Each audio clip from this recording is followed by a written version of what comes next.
Oh, I'm muted. I've been muted the whole time. Okay. I'm gonna have to say it again. So we're gonna have a discussion. All right, perfect. What's up, ILCK? Um, so we're gonna have a discussion with a guy from Sakari. His name is Tazarab Yahawada, and we're gonna be looking at Romans 11. So whenever he hops on, looks like he saw the message, so he should be on in a minute. So we're just gonna be looking, you know, going through a few things, seeing his point of view on things, and see if we can sway him in the right direction. Very curious because me and him didn't talk about his view, so I have no clue about, some of the things he feels like. Yeah, yes, sir.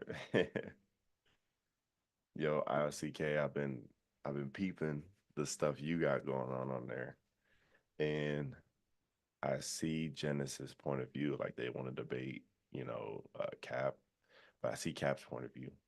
They are literally just starting out, and they want to get Captain under their belt, and Captain's like, nah. I think that might be the reason why he doesn't want to, because he just sees it as like a spectacle, Um, but I also don't agree with his whole sense of loyalty in the sense of if my leader that I've been with for, let's say, 5, 7 years, if they're teaching falsehood and it's pivotal, has to do with salvation, then that would be a point where we would split ways. So where he talks about, his loyalty to his guy, it's not loyalty to a person, it's loyalty to God. So if exegetically, um, they have pulled away because of actual things that were wrong, and they were like, "Hey, no, this is right," um, then I see why they would pull away. But it's kind of really don't know. We don't know what's the reason, but seems like it may be some of the things you spoke about. But who knows? The whole thing is the whole thing is just a mess for sure. Let me see. I'm gonna start sharing my screen.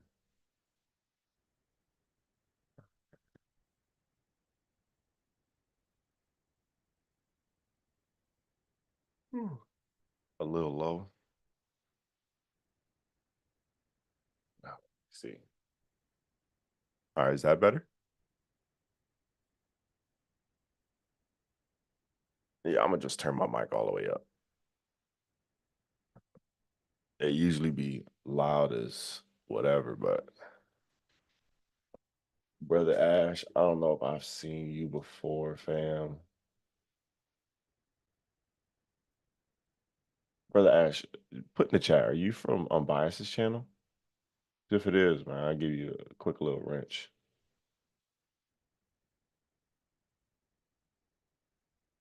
And we're just waiting for Buddy to jump in. Oh, oh, he's in here. Oh, there he is. Okay, I think he's just stuff's loading up.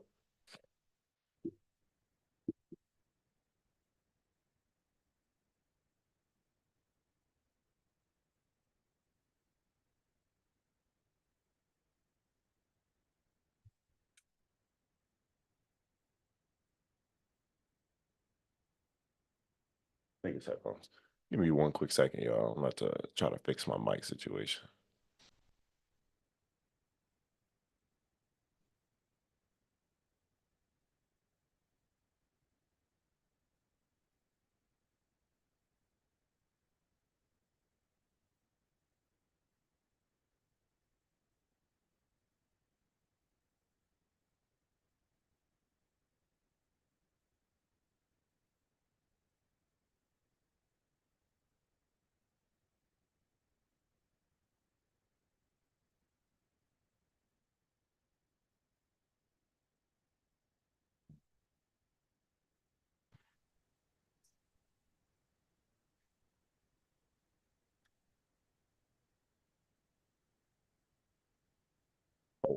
That is not working.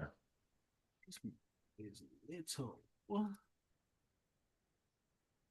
All right, you guys can hear me? I can't hear anything if anybody's talking.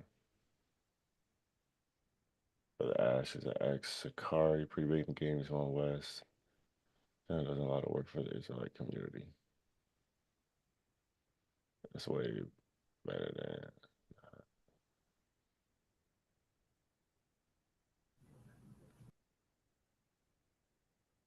Amazing. Yeah. All right, yo, what's going on, y'all? What's good? What's good? You can hear me? Yeah, I can hear you. Bet. Yeah. Who am I talking to? Is this Tazara? Nah, this Oz. Oz, okay.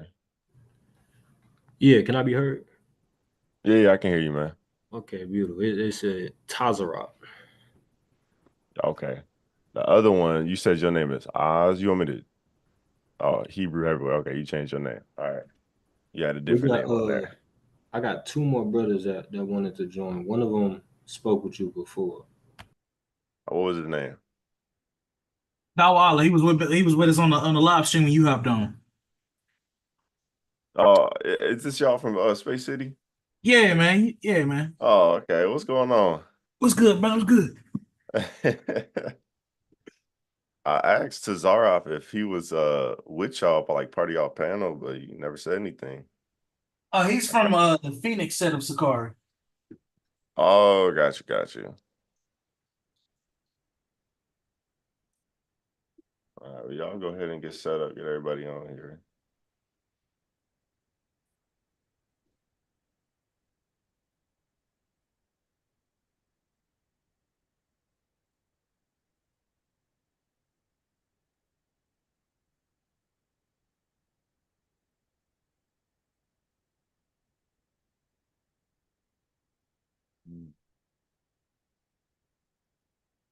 I thought I already threw it to you.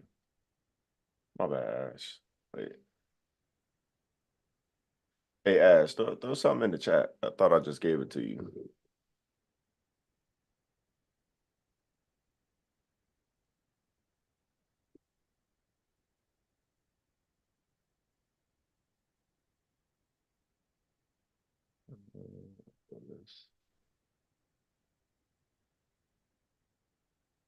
Yeah, perfect.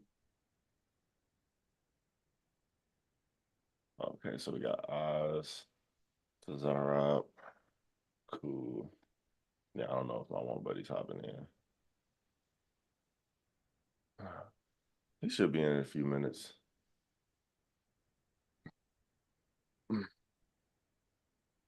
How y'all doing today, man? Good, man. Just getting off work, man. That's what's up. Where you work at? I'm a locksmith. Oh, okay. That's what's up. Trying to get my own business going on, man. Yeah, I've been off of work this week. I got my brother-in-law coming to visit us. So Where you stay? I'm up in Japan. Shit, how is it over there? Man, it's beautiful. The food is great. The scenery is great. The I people heard that somebody told me when they was over there, they was like you lose weight automatically. yeah, like the food is just so clean. They don't allow certain things that America does. So like the food quality is just automatically better. Okay. Um, man, it's just like everything. Even like when you like eat the fruit and the vegetables out here, they taste different. I bet they So do. yeah, it's been a culture shock since we've been out here for like 3 years. So you must work in like tech or something. Well, I'm trying to get into tech. I actually just got my certifications. My wife Okay. is in the military, so she's the, Okay. she got the assignment. So me, her, and my daughter, we've been out here for a little bit. Yeah, Oh. cool. While we're waiting on the other two guys, you guys want to start kind of discussing some things? Yeah, we can. Okay. All right. So the main topic, and we can kind of veer off, but I want to make sure we stick to the main topic. Let me pull. Can you guys see my screen? Mm-hmm. Okay. I'll probably switch from this to like blue letter just for like a couple things. Um, so the main topic of this is Romans 11, and I just wanted to get you guys' take on Romans 11. What do you feel is the overall message, and who do you think this is being spoken to? Let me take this off. Where are my highlights? Oh, there it is.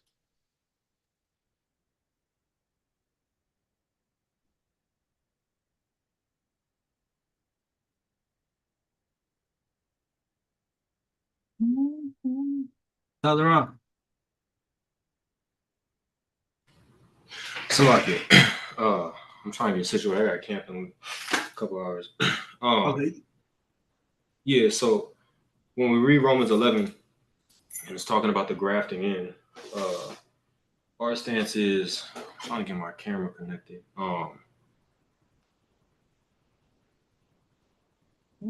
That it's speaking about Israelites.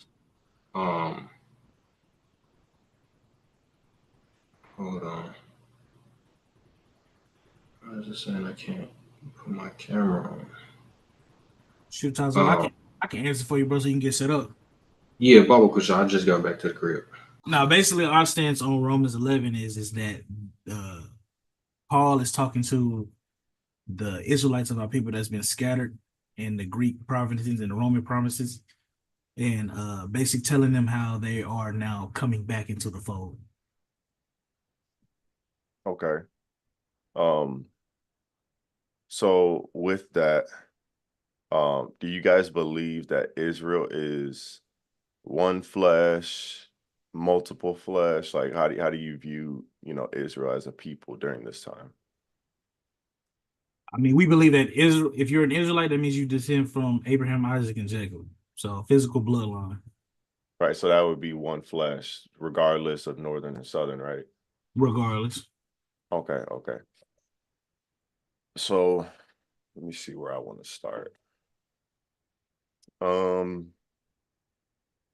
let me start in verse 2. Yeah, okay. So verse 2, when it says, God hath not cast away his people which he foreknew. What ye not what the scripture saith of Elias, how he maketh intercession to God against Israel, saying, when it says Israel there, is that all of Israel? In the context, yeah, because it's talking about Elias. It's talking about the account of Elias when I forgot who was I don't forgot what was going on, but actually he thought that all of Israel uh didn't believe in God and basically forsake God and stuff like that. I think it's like First Kings 18 or 19. Yep. Um, okay, so that's all Israel right there. So when we go down to verse 7 and it mentions Israel again, is that all Israel? Yeah, in that context, yeah. Okay, Well, so it depends. Let me see 7. What then Israel have not attained? In that context, I would say yeah. okay, because we'll read and it says, what then? Israel hath not obtained that which he seeketh for, but the election hath obtained it. So when it says the election hath obtained it, it's speaking about the elect of Israel, right? Of all of Israel. Yeah, it's talking about the elect and then how Okay. some of Israel is blinded. Okay. Well, it uses kind of strong language here. It uses this word loipos, meaning like everybody else. So like it's basically saying everybody else who's not elect was blinded, right? Do you agree with that? Uh, like what do you mean by that? Are you who is Like, the elect to you? well, the who doesn't necessarily matter because it's already telling us Paul's talking about Israel, and he says the election of Israel has obtained it and the rest were blinded. So like if I said if I was speaking to my kid and I said, hey, I grabbed some of the groceries, can you go grab the rest in the car? What does that mean when I say the rest? You're talking about the rest of the groceries that's left. Right, right. So that would be like the same exact analogy here. when he says the rest were blinded, he's saying like the rest of Israel, just as we can supply. But So the you taking that to election, mean? Are you taking that to mean Paul is saying all of Israel is blinded? no, the rest outside of the elect, because he already says the elect Okay, okay, then we has agree then. obtained it. So yeah, we agree Right, then. The elect of Israel, and then you got the rest of Israel that was blinded. right. So in a sense, well, not in a sense, Paul is basically saying like this is all of Israel. Israel consists of elect, and everybody else outside of the elect is blinded for the most part. Right. Okay. You got So Israel then, as the elect, and then you got the elect inside of Israel. right. Okay. Yeah, Um, but I just want to say that just because it's talking about all of Israel here, it doesn't mean in the rest of the chapter it's speaking about other people. I just want to make that very clear because I feel like you're trying to trap us into meaning he's talking No, about all of Israel here. yeah, we I no, understand. We we're just believe going with the chapter. the whole context is to Israel all the way to the end. Yeah, no, we just going with the chapter. Um, so when it says the rest were blinded, we can equate the blinded with where is it at? Verse 23. Oh no, verse 23. Trying to look for the broken off, right? Oh, verse 19. That will say, then the branches were broken off that I might be grafted in. So the broken off branches, this would be the blinded Israel, right? I wouldn't say that's no. I wouldn't say that's the blinded of Israel. Yeah, No, no. not at all. No. No. So who are the blinded as Paul moves down this chapter? Well, we Well, got to it keep. would be in context. It's talking about basically who Christ who Christ breaks down who went against him. They would be the scribes and the Pharisees. Okay, but wait, when it comes to being blinded, good morning. Oh, 1 second, y'all. Good morning. Where's Mama?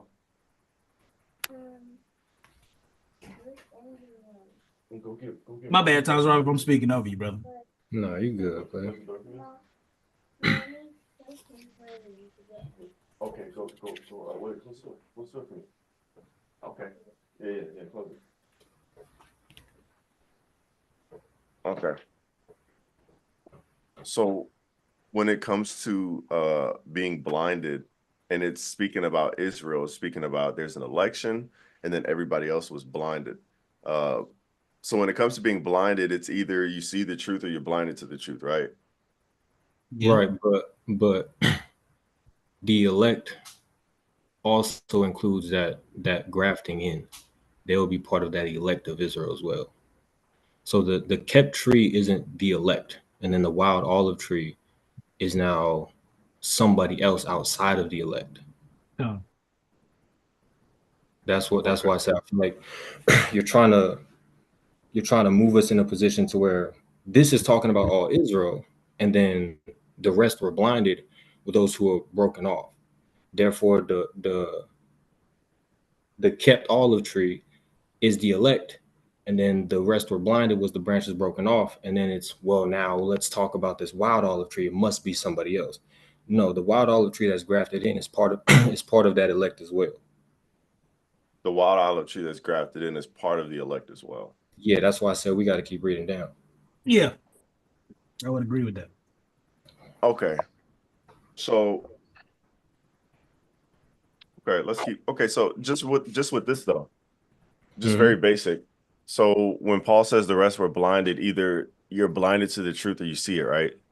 Correct. Okay. So if you're blinded to the truth, doesn't that mean you're in a state of unbelief? When you're blinded, yeah. Yeah, Right. Because some people they believe in Christ. right. So unbelief would just be in the Greek text when you got the word faith, it's the word pistis. Whenever you Right. look at unbelief, it's apistis. When you put the a in front of a word, it negates the word, so it just means no faith, right? Right, um of course.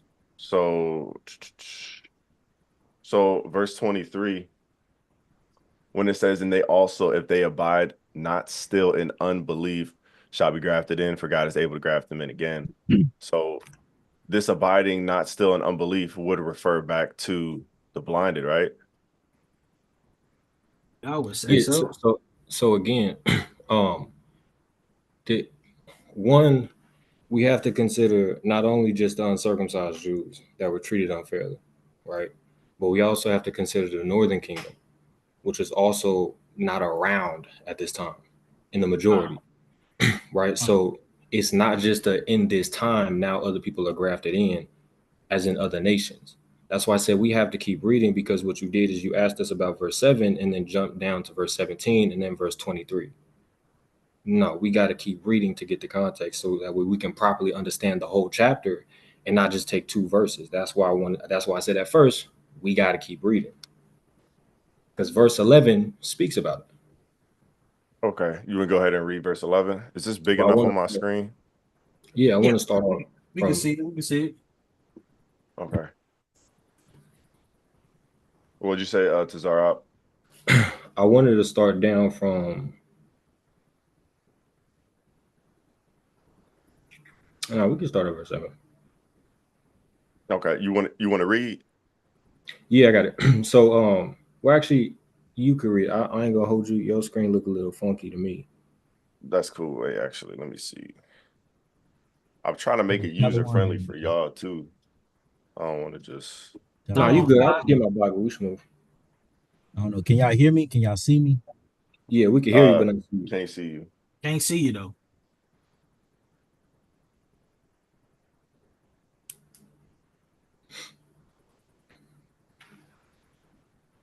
But I'll read it. I got my Bible, so we smooth. I just won't read off of your screen. Um, so it says, "I say then, have they stumbled that they should fall?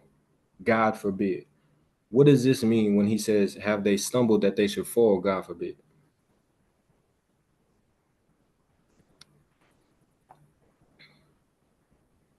Or you just wanted to stop there? Well, yeah, I wanted to break it down slowly. I didn't want to just skip over things. Okay, go for it. No, I'm asking you, what does this mean? Or what does this mean? I say then, have they stumbled that they should fall? God forbid. Oh, he's answering the question because he already says the Jews have stumbled. Now the question is, have they fallen? Have they fallen out of God's grace completely? And he says, no, God forbid. But rather through their fall is come unto salvation is come unto the Gentiles for to provoke them to jealousy. Right. So when it says, have they stumbled that they should fall? When you say falling from God's grace, what does that look like? Meaning falling from God's grace. So if they did all fall from God's grace, what would that look like? Meaning God would basically, here's a better illustration of this. Philippians 1, I think verse 6. Paul says in Philippians 1, verse 6, being confident of this very thing, that he which hath begun a good work in you will perform it until the day of Jesus Christ. So once God starts performing a good work in you, it's not like he's just going to stop and put you down like a project that's going to sit on the shelf and never get completed. You got to endure to the end, basically. Right. So what does that word fall mean right there? What do you mean? You want to look at the definition? We can look it up. Yeah. Man, everything is so small today. Hold up. Okay, that's better. Okay, to move with relativity or relative rapidity in a downward direction, fall the passive of the idea conveyed in Balo from a higher point. Yeah, it's basically in the same sense that you think of falling, it just means to go in a downward direction. So From what? What the direction that they're coming from, what is that? You tell me. I don't want to put anything on it. Their position on earth, right? How God Okay. treats them other than other people. So it says, have they stumbled? What does that word stumbled mean? Can we go into that word stumbled? Yeah, sure. Am I right? Okay, hold up. Stumbled. I'm going to swim in the ocean. Going swimming, better not go without me. Okay, stumble to lose one's footing. Basically how we think of stumbling, right? So the walk in life is halted in a sense. So have they sinned? Because go back to it because it said sin and misdeed. Oh, where are you looking Yeah, at that? that On word here? stumbled. Yeah. So it says footing, stumbled, scroll down. Mm-hmm. But then it says we commit many sins, right? To experience disaster, be ruined. Yeah, that looks weird. I ain't gonna hold you. Hold on. Yeah, Let me, it's in Greek too, so yeah, it's just the way it's yeah, like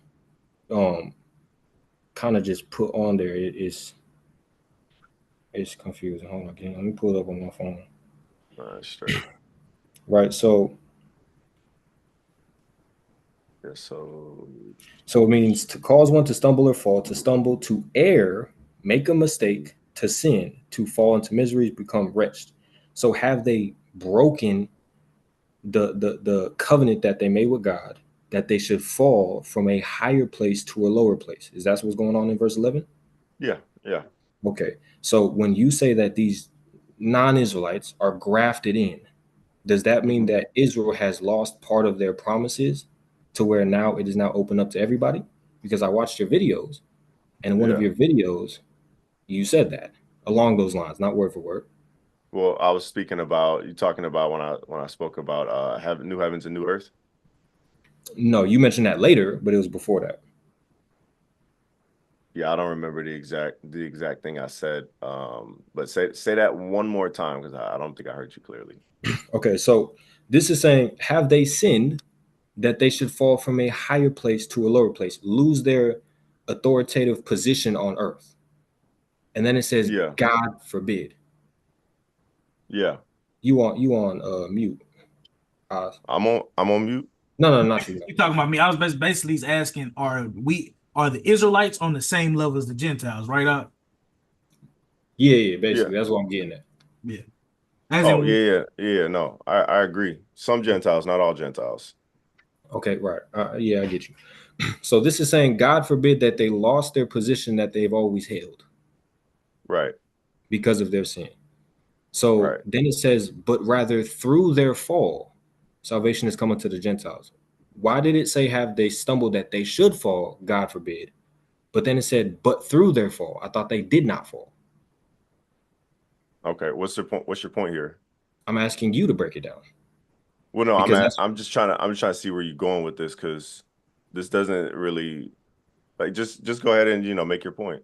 okay. So boom. So it says, but rather through their fall. Can we go into that word fall and see if it's the same fall that is just used? No, the other one later on in that verse. Oh wait, hold up. Yeah, no, it's two different words. This one up here is pipto, Right. and this one down here, this is a noun. So Okay. So what is that one? para paraptoma paraptoma sin. Right. So So it you says actually have yeah. So you have two different words here. This is speaking about coming from a higher place to a lower place, and this is about right. sin. Yeah. So the So first part of the verse said, have they sinned that they lost their position of their promises, of their covenants, of their authoritative position on earth? And then it says, no, they haven't. God forbid that happens. But then it says, but rather through their sin, salvation is coming to the Gentiles. Isn't that a contradiction from his first statement in the earlier verse? which verse? Which verse? The same one early on in the verse. Because he just said just because they sin, that doesn't mean they lose their position. But then he says, but through their sin, they lose their position and now it's open to everybody. Yeah, I know this is a false dichotomy, like the question itself, because you're just harping so much on this one little verse. So I don't get the relevance of this No. question to the entirety We're of the going to keep chapter. reading, but every time I've watched the videos, you've never touched on this verse. You smooth went past it. And so I'm trying to get the understanding of this verse so that way we can go to verse 12 all the way down to verse 26. Okay. So how are we defining this word Gentiles? Again, I'm asking you a question. If you don't know, that's fine. He said in the first portion of the verse, have they sinned that they fell from their position? He says no. But Okay. then he says, but through their sin, salvation is now come unto the Gentiles. That would mean that they fell from their position. And now they're equal to non-Israelites. Wait, no. It's not that they fell from their position. It's now Gentiles are being brought up to their position. So you think that because Jews and Gentiles now have the same standing position, that Jews basically go from here to here, but it's no. Gentiles go from here to here. So no, they have not lost their position. So no. They did, because their position was that they're the ruling class of the earth, and now they are not the only ruling class of the earth. Now it's other nations as well. Right, but just as in Israel, there is an elect and then there is an unbelieving large portion. Same thing with the Gentiles. The Gentiles as a whole, there's an elect and then there's a non-believing, which would still fall on the bottom pedestal of things as far as the people of God are concerned. So it's not as though all Gentiles are raised to the same spot of all Israel, and now Israel really doesn't have a position above anybody. No, it's the elect of the Gentiles, the elect of Israel hold this high position. Yeah, so I get you that you're saying that the Gentiles are moving up, but that word fall, the first fall was they're coming down from a position. This We was already went this over was that. the Jews, right? The Israelites. Correct. Right. So you're saying that the Gentiles are coming up, but the word fall means that the Israelites are coming down. Well, no. It's saying, have they stumbled? Have they sinned that they should fall, that they should come down from their position? Right. God forbid. This is exactly what you broke down. God forbid, but rather through their sin, salvation has come unto the Gentiles. There's another word in here that actually shows, when we get to it, I'll point it out. But let's keep reading because I don't see where this is kind of going. It seems like it's kind of going in a circle. So let me Okay. ask you in verse 11 at the end, when it says for to provoke them to jealousy, Yeah. I'm sure you know where this is quoted from. Yeah. Yeah, where's this quoted from? Deuteronomy.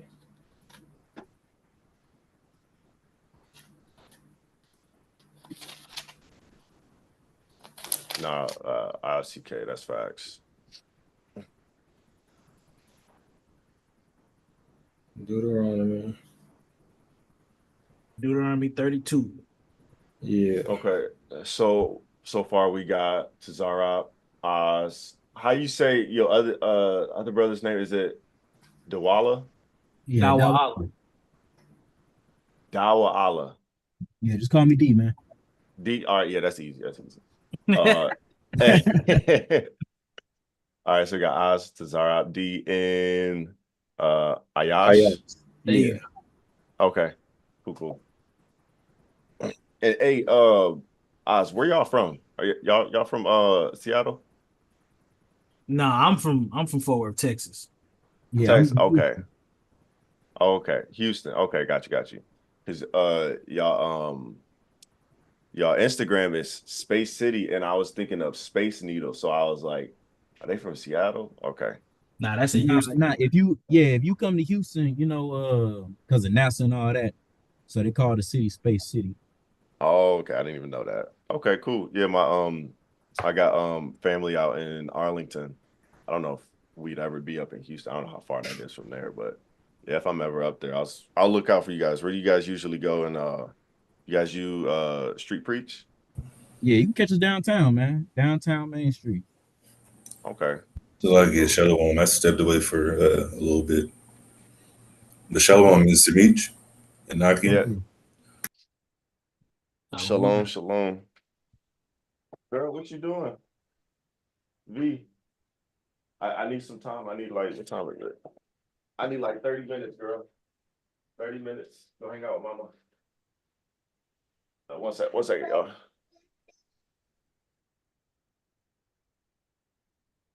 Mhm.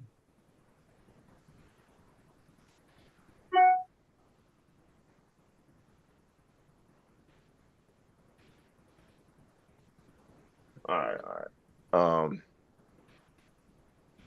Okay.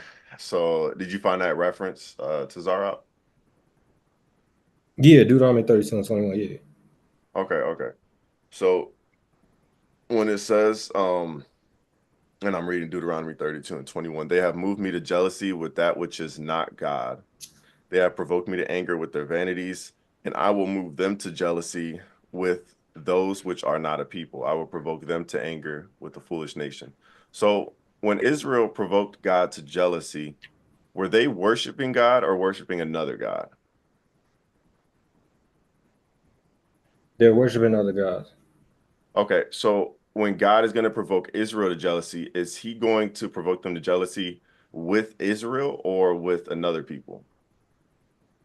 Contextually in Romans 11 with Israel. Well, Yeah, I was no, about I'm to say, asking, I'm it- it- asking, yeah, I'm asking here though, and back in the Torah where it says this, Yeah. if Israel moved God to jealousy by going after another God, you're saying God's going to provoke Israel to jealousy by going after Israel? well, the problem that you're having is in the Torah, that's talking about another nation. But the way that Paul is using it, how he's applying scripture, he's using it to talk about the other Israelites. So, okay, so you're saying that it's okay for an apostle to reapply scripture which was meant in a different way. I mean, yeah, why not? Okay. No, I'm just saying because we make the same argument with Romans 9 with Hoshea, but that's another topic. Okay. I mean, yeah, I mean, it depends, but it just depends on the context of how the person is using the scripture. Okay, okay. All right. So okay. So God's gonna provoke Israel to jealousy with Israel here. Yeah. Okay.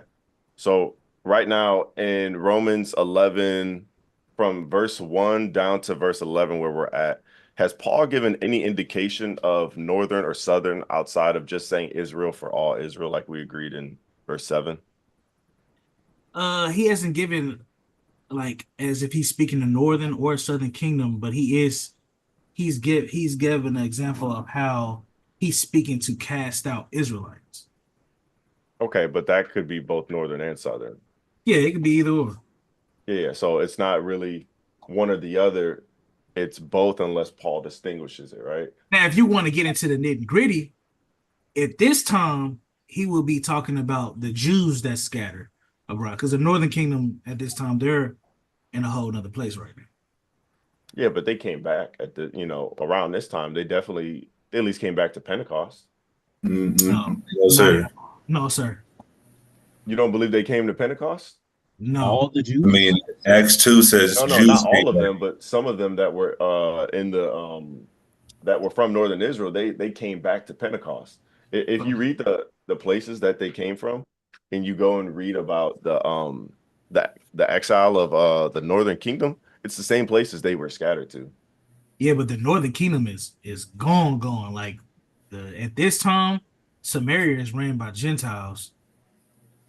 You So only you only got like a sprinkle of northern kingdom around at this time. Ain't no northern kingdom was long gone. They're gone. They're lost. That's why they call it the lost 10 tribes. so but didn't you guys say something about the northern kingdom? Well, okay, so let me ask this before we even go any further. Who are the Gentiles? The Gentiles and are the outcast of Israel. Hold The on. outcast, the Romans outcast 11? of Israel. Okay, so it's not going to be northern or southern. It's just going to be the outcast of Israel. Wouldn't the outcast of Israel fall under the blinded? When did the outcast Israel? No, Okay, so no. okay, the outcast, do they see the truth? Does that mean they're blind? Well, I'm just trying to get, because Well, no, simplification. you're asking leading questions based on your ideology. And I just said, no. How can Gentiles, whether they didn't have the truth or not know the truth, they weren't in Israel to witness who the world calls Jesus? That's what it's referencing. They're blind because the Jews that were there didn't believe in Jesus. That's the blindness it's talking about. Yeah. Now, the scattered Israelites didn't know anything about anything. They weren't there. Con, they grew up as Greek, you Yeah, know. so Right. how would they But even yeah, recognize no, the I'm truth? just asking because I understand that the ones you're talking about, they haven't seen Christ. But my question is just How can simpler. they be blind if they don't even know what's going on? My never heard question of is them. They okay, don't live in Israel. It's just that okay. simple. But look, so do you see a category outside of seeing the truth and not seeing the truth? That's because the context, sorry guys, but the context is talking about the people that seen Christ. This whole situation that Paul is addressing is what was going on in Jerusalem. The other Israelites, like Ayash was saying, they wasn't around to even be blinded. They had no idea what who Christ is or what's going on. So the blinded here is the people that wasn't in Israel that got to witness Christ and said they don't believe in Christ. So the people that haven't witnessed Christ, what category would they be in? Would it be seeing the truth or not seeing the truth? If neither of the They two, wouldn't be in either category. so what is the third category of either you see or you don't see? What's the third category that fits in there? Because I'm confused. I'm thinking it's the same thing with sight. We either see things or we don't. So I'm trying to understand where you guys Okay, are coming from with the third category. when did they get a chance to see anything when they're living No, outside of that's not my question. My It question is is your you guys question. but listen, no. Look, this is my question. You either see or you don't. That's how I understand it. You either see or you're blinded. You guys are saying no, it's neither. So I'm asking specifically, what is that third category called? If you see or don't see, what's in between that? Sir, here's the thing. Minister Meech, you're trying to force us down a hallway, and we don't have a hall pass. So you're not. I'm You just not. can't I'm do just this. confused. No, I'm honestly No, I confused. know what you're trying to do. It's okay. I'm going to address your point. Just real brief. The earlier context said what? Hold on. Let me read it because I know it's on the screen. Where was the blindness part at? 6. Here, I can pull up here. Hold on. I can. Yeah, So I hold on. think One second. I can Oh, pull this up is the verse Romans. for you guys. One sec. And I'm actually going to get a precept, a very cold precept in John 7. If somebody could read that for me. Yeah. John 7:35. It's cool. Yeah, and we can go to another dynamic of the same particular process in Luke. Okay. All right. You see the screen? It's small, but let me hold on. Wait, hold on. The other screen was larger. Yeah, it's because the way my screen is. Wait, hold up. It's Romans 11 and verse 7. Yeah, that's what I'm okay. What then? Israel have not obtained that which he seeketh for, but the election have obtained it, and the rest were blinded. All right. The election have obtained what? What have they obtained that, and the rest were blinded? So we already agreed on this, that this is speaking about all of Israel. Do you agree with that, Ayash? I agree with it being about Israelites that were there in Israel at the time. That's not what I said. What you mean? Remember when we spoke about this earlier, I was like, hey, Israel here, this is Well, not I northern, said I southern. told you it's in the context of what Paul is talking about. That's why I said Paul is talking about what happened in Jerusalem. All of Israel at the time wasn't in Jerusalem. That's why I said that. You ain't say none of that. I just asked simply, I was like, hey, it says there's an elect of Israel, and then everybody else, the rest, were blinded. You said, yeah, I can agree with that in this context. That's all Yeah, you said. yeah, but that's because in my mind, the context that Paul is talking about is what's going on in Israel. He's not referring to if you're saying that's referring to all Israelites, then my answer would be no. It's not referring to all Israelites. All, Well, all okay, Israelites that would come when there. okay, so when it says that there's an election of Israel, then it says the rest were blinded. I was like, hey, if I'm speaking to my kid and I said, hey, I grabbed some of the groceries, can you grab the rest? You said, oh, that means everything else. And I thought we kind of came to a conclusion that, yeah, this is again, but that's still contextual. contextual of Israel. But again, if it can't be contextual of all Israel, because all Israel is not there. Okay, but it says Israel. It's not saying Israelites there that I'm speaking to, or certain Israelites in Rome, or certain Israelites in Alexandria. It just says Israel. So is It there don't it don't something it don't too here? much Okay, matter that it just says Israel because you have to still go off of history. Paul okay, cannot be referring to all of Israel in this context because even Paul okay, himself knows that there's scattered Israelites. So you okay. can't just say, Yeah, well, and So the rest of so them are so mine. You can't do that. so in verse 2, we had agreed that this was Israel. This was all Israel. This word Israel here in Romans 11 verse 2. Speaking of Elias, how he make an intercession to God against Israel. So is this not all Israel now? sir, this is No, no. Look, getting wait. I'm this talking is to getting Oz very, because very just. but wait, me and Oz were talking about this earlier and we had agreed, and now it seems like when you and the other brother D hopped on, we kind of switching gears. So I'm trying to get back to where we was so we could keep going. Is that the same context, sir?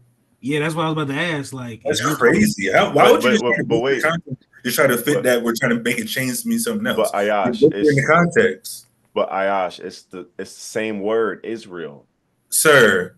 Oh This my! is the same context. This is You Romans can't be a 11. minister doing this. You can't be a minister doing this. Okay, so all right, Why Ayash, are let me you ask you. missing the In context? Romans 11, let me ask you then. Let me ask you. In Romans 11, verse 2, when it says Israel, is this all of Israel? In that context, it's talking about what Elias did. Yes. Okay, all right, perfect. In verse 11, tell me what changes between verse 2 and verse 11. I'll give you time to look. What changes when Paul uses the same word Israel here? this is crazy. Oh No, no, man. come on, like no, like seriously, because you guys are saying that this is now a different Israel in a different locale, and No, we're it's just Yeah, not using speaking but about the scattered. we're real just quick, talking using just common sense when it comes to reading this in just verse because two. it Go ahead, Tazra. it's like it just because it uses the word Israel in the same chapter, it doesn't mean it's talking about all of Israel in both cases. When you read Hebrews 8 and 8, it says the house of Israel and the house of Judah. Is that talking about all of Israel and then more of Israel? Or is that the northern and the southern kingdom? I'm sorry, say that one more time. I was preoccupied. So just because it uses the same word early on in the chapter, it doesn't mean that it's talking about the entire nation in both cases. In Hebrews 8 and 8, when it says the house of Israel and the house of Judah, is that speaking about northern kingdom and southern kingdom or all of Israel plus more of Israel? Yeah, well, that context, it's mentioning Judah. So clearly that's the context. No, So no, no, now no. this is But no, well, I'm just wait, hold up, hold up. So in that context, it's mentioning Judah. Whenever you see, even in the Old Testament, when you see Israel and Judah mentioned, it's now talking about northern and southern. But like here, what in this context is telling you that Israel here does not mean Israel, like all of Israel? You answer that pretty easy. Okay, well, yeah, what word? What word? When you get to verse 7 and it says, but the election have obtained it and the rest were blind. What are Mhm. they're blind from believing in Christ, right? Yeah, the election of what and the blinded of what and the rest of what? So the blinded are people that don't believe in Israel, right? I mean, believe in Christ, right? Yeah, but the when it says the rest and the election of I, what? I'm telling you, the rest that are blinded, this blinded are they don't believe in Christ, right?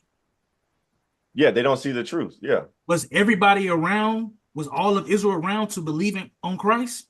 that's not the criteria of belief. It's just you either Just believe answer or the you question. don't. Just answer the question. Was everybody around?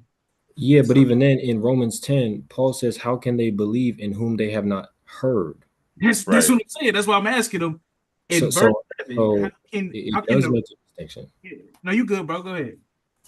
Yeah, it does make a distinction because they haven't heard of Christ to even have a chance to believe on it.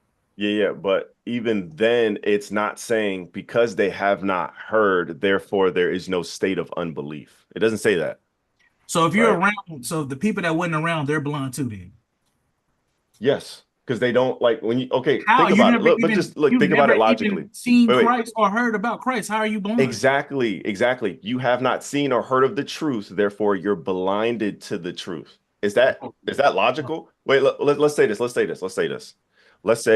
let's put this in a comparison. Somebody who has never seen or heard of Christ in their entire life, right? This is also compared to somebody who's never actually been able to see their whole life. is that person considered not blinded because they couldn't see at one point? I'm no, because actually when you go into this Greek lexicon, the word there means to become dull or Right. to basically lose power of understanding. You can't lose power of understanding if you never even had a chance to understand.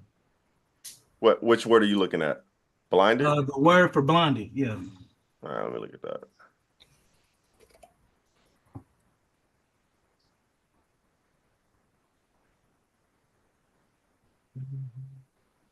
Sorry, this is small. It's like it's no way for a person to be blind, but they never even heard about Christ. So how is he blind? He just doesn't know. He's not blind. Dullness, hardness. So if you have hardness of heart, that means you rejected Christ. To reject Christ, you had a choice to either accept Christ or not accept Christ. So therefore, that blinded cannot mean all of Israel, because all of Okay. Israel wasn't around when Christ walked around. So, okay, so let me ask in the same breath, this is just a little sidebar. In the same breath, a Gentile who has never seen or heard of Christ, are they in this same category of they're not really blinded? Like what happens to these people if they never see or hear Christ? Like let's say Israel. Let's start with Israel. If an Israelite never sees or hears of Christ, where do they go? What do you mean, where does he go? Like will we make a judgment call and say he goes to hell or he goes to heaven? Like where would he most likely I go? can't make a judgment because the brother hasn't even made a decision if he rejects Christ or accepts Christ. And Okay, but and then again, that would be up to God. That wouldn't be up to me. based on the book, based on the text of what God tells us, who will and will not enter into the kingdom. Would Well, they if we're enter going into the based off the kingdom? book, everybody, it's going to be a time where everybody's going to hear about Christ. So therefore, if everybody's going to hear about Christ, that means they had a choice to either reject Christ or accept Christ. Okay, all right, that's fine. All right, let's move forward. Okay, I had a question though before we move from this. Who do yeah. you say the election is to, according to your understanding? Who is the election to, or who are the elect? Well, shoot, who are the elect? Especially with verse 7. Yeah. Because from mine, I'm just trying to piece. I know I came in a little late. I'm trying to piece here. So you believe verse 7 is all of Israel, including the elect, or is a Yeah. separate elect that includes the Gentiles? So it's speaking about Israel. So it says, "What then? Israel hath not obtained that which he seeketh for." So the overall subject in verse 7 is Israel. And he says, "But the election of Israel has obtained it, and the rest of Israel were blinded." The rest just literally means everybody else inside of this category of Israel that's not elect. They were blinded. And it doesn't speak about whether they heard the truth or not, which is interesting because I thought, sidebar, I thought you guys believed in predestination, maybe a different form of predestination. We could definitely talk about that another time. Wait a But yeah, minute. that's my view on it. Okay. So is the rest the subject in verse 11? Is the rest the subject in verse 11? Yeah, those that were blinded. Yeah. Okay, so those that are blinded are those that should fall, but God forbid. Rather, through their fall, salvation has come unto the Gentiles, for to Right. provoke them to jealousy. Now, if the fall of them, the same people that are blinded, be the riches of the world, and the diminishing of the riches of the Gentiles, how much more their fullness? So all of this in context is talking about those who were blinded in comparison to those who was chosen, right? Is that your? I just want to get your understanding before we move Yeah. on. And the full understanding of it too is when you look at the blinded, it says everybody else outside of the elect was blinded in Israel. So this is including all Israel. It literally says everybody else. Just go ahead and look at this word rest. It means remaining. All that remains in a given category. Everything else, everything that's left. So if that's true, if the rest outside of the elect are blinded, then this is containing all Israel. All other parties are therefore not Israel, unless said otherwise. So I wanted to get down here to verse 13. So when Paul says, I speak to you, Gentiles, and as much as I'm an apostle of the Gentiles, I magnify mine office. You guys agree that when he says this word you, he's directly addressing his audience that he's writing to? Right? Okay. Yeah. So when he uses, let me just read the next verse. If by any means I may provoke to emulation them which are my flesh and might save some of them. When he uses this word them, this is denoting people outside of his audience, correct? So talking about not the you, just other people, right? Right. Like if I was talking to you and I said, hey, Oz, do you want to go and we could go play my team and hoop with them? Clearly, I'm not talking to my team, them. That would be outside of me and you conversation, right? That's fine, yeah. Okay. So you guys agree with that, that when he says them, that's outside of his audience, the Gentiles? Well, that's why I asked you who did you believe the context was talking about? The Yeah. them there is still in relation to those who was blinded, which Right. our understanding is the elders of Israel on that. That is our understanding. Now, Okay. that's My why I'm trying to understanding say, is what is your understanding? It has to be all of Israel. it encompasses more. No. The blinded are not all of Israel. The blinded are everybody else in Israel outside of the elect. Maybe please. No. Give me some time. Give me some time here. Yeah, I would have to I disagree. disagree with that heavily. Okay. So do you have another definition of this word rest? Well, rest, when I look at the definition, it says that it's not a specific number or class of people. Okay. Were you looking at blue letter? Yeah. All right. Let me pull that up.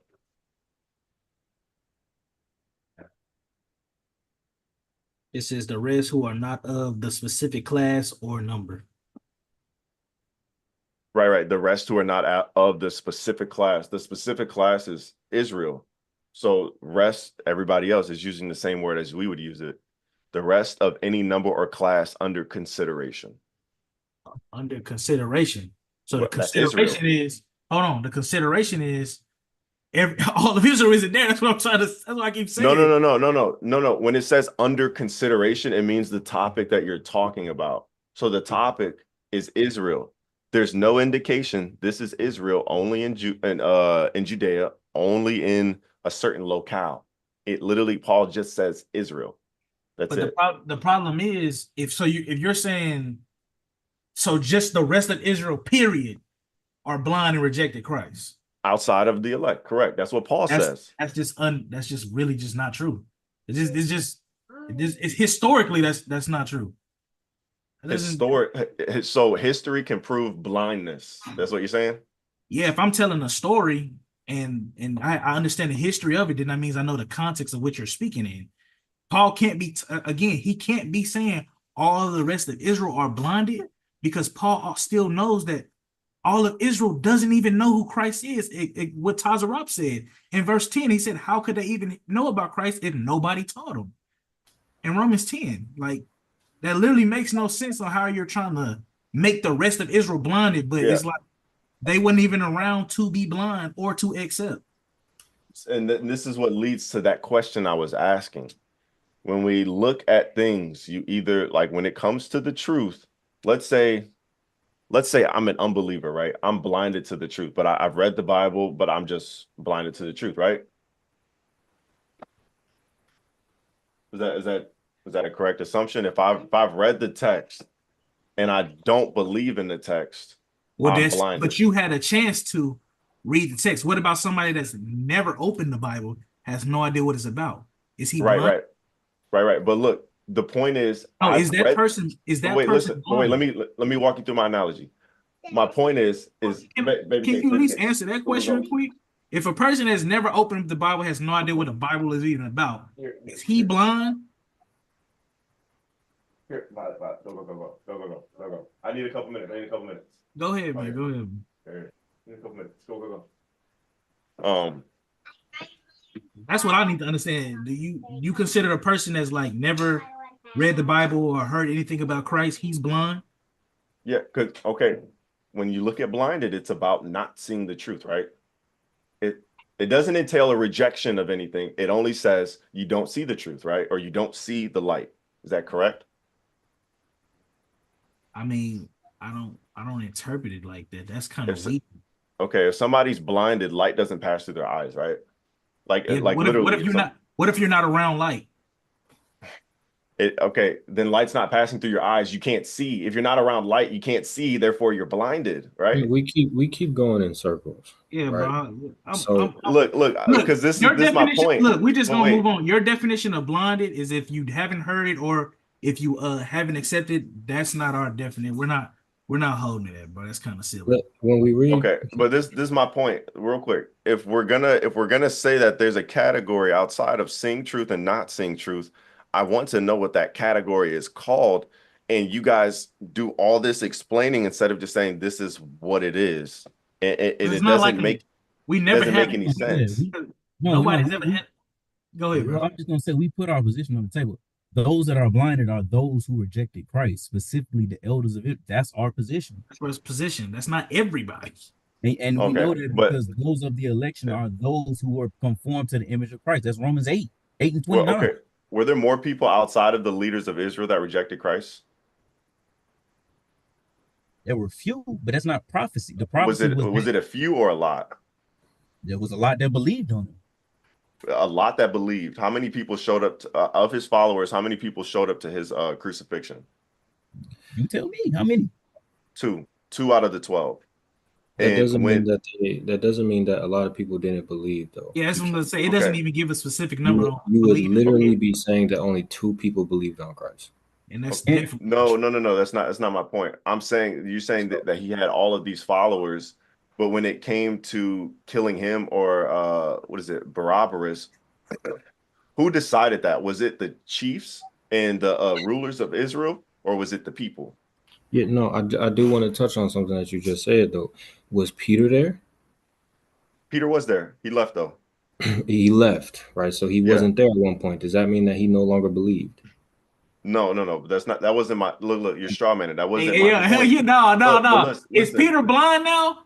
You said a Nah, bro. lot of people. Hold on, You hold said on, hold on. Hold look. on, You Meech. Hold said, on, but no. wait. Hold on, Meech. Hold up. No, hold on. I need that answer. You pressured me on that. Good question, Tazarop. When Peter left, is Peter blinded? When Peter denied Christ, yes, Peter was blinded. Okay. But then he came back and saw the light. This is why Christ asked him, "Do you love it? Do you love me?" He asked him 3 times, and this was his forgiveness, his welcoming back into the fold. Because when something like that happens and you reject even knowing the Messiah, that's bearing false witness on the Son of God. You think if Peter never came back from that and got forgiven by Christ and actually repented, do you think he would have been still in So the same position? was Peter part of the rest were blinded in verse 7 in Romans 11? No, because at this point, Peter's already past this point. Peter's way past the point of Christ coming back and already talking to him. This So letter was written way after. Okay, so if somebody does the same thing that Peter did and did not believe on him, would he be part of that rest was blinded part? Do they repent? Now I'm asking you. No. It's your analogy. I'm asking you. Did the person repent? I didn't add that in the story. Okay, if you don't add that in the story, I can't give you any type of summation. If there's no, That's fine. if you Can we don't, just if get you back don't, to well, Romans? listen. I If you got don't you. know if they repent or not, bro. We just get back to the Romans, bro. Yeah, I'm not trying to go off analogies. That's Yeah, why I bro. said the prophecy. he brought up the analogy. But Yeah, look, no, that's why I he said brought let's up just the keep moving. analogy, and I he's was just asking me Okay. to. He's Brother asking me Meech. about his own analogy. Like I'm just Okay, like, that's fine. That's fine, brother Meech. That's why I We didn't all right, could. all right. So answer. look, let me land my plane in verse 14. Let me get Okay, you all guys' right. thoughts on this. Can y'all hear me? Can y'all hear me? Yeah. Hold up. Yeah, Yeah. D. that's why Let I me. didn't want to go into any analogy. I said prophecy was Yeah. that the chief scribes and elders was going to reject him. That's the only thing that matters. Why is that? Romans 11, verse 11 answers why is that.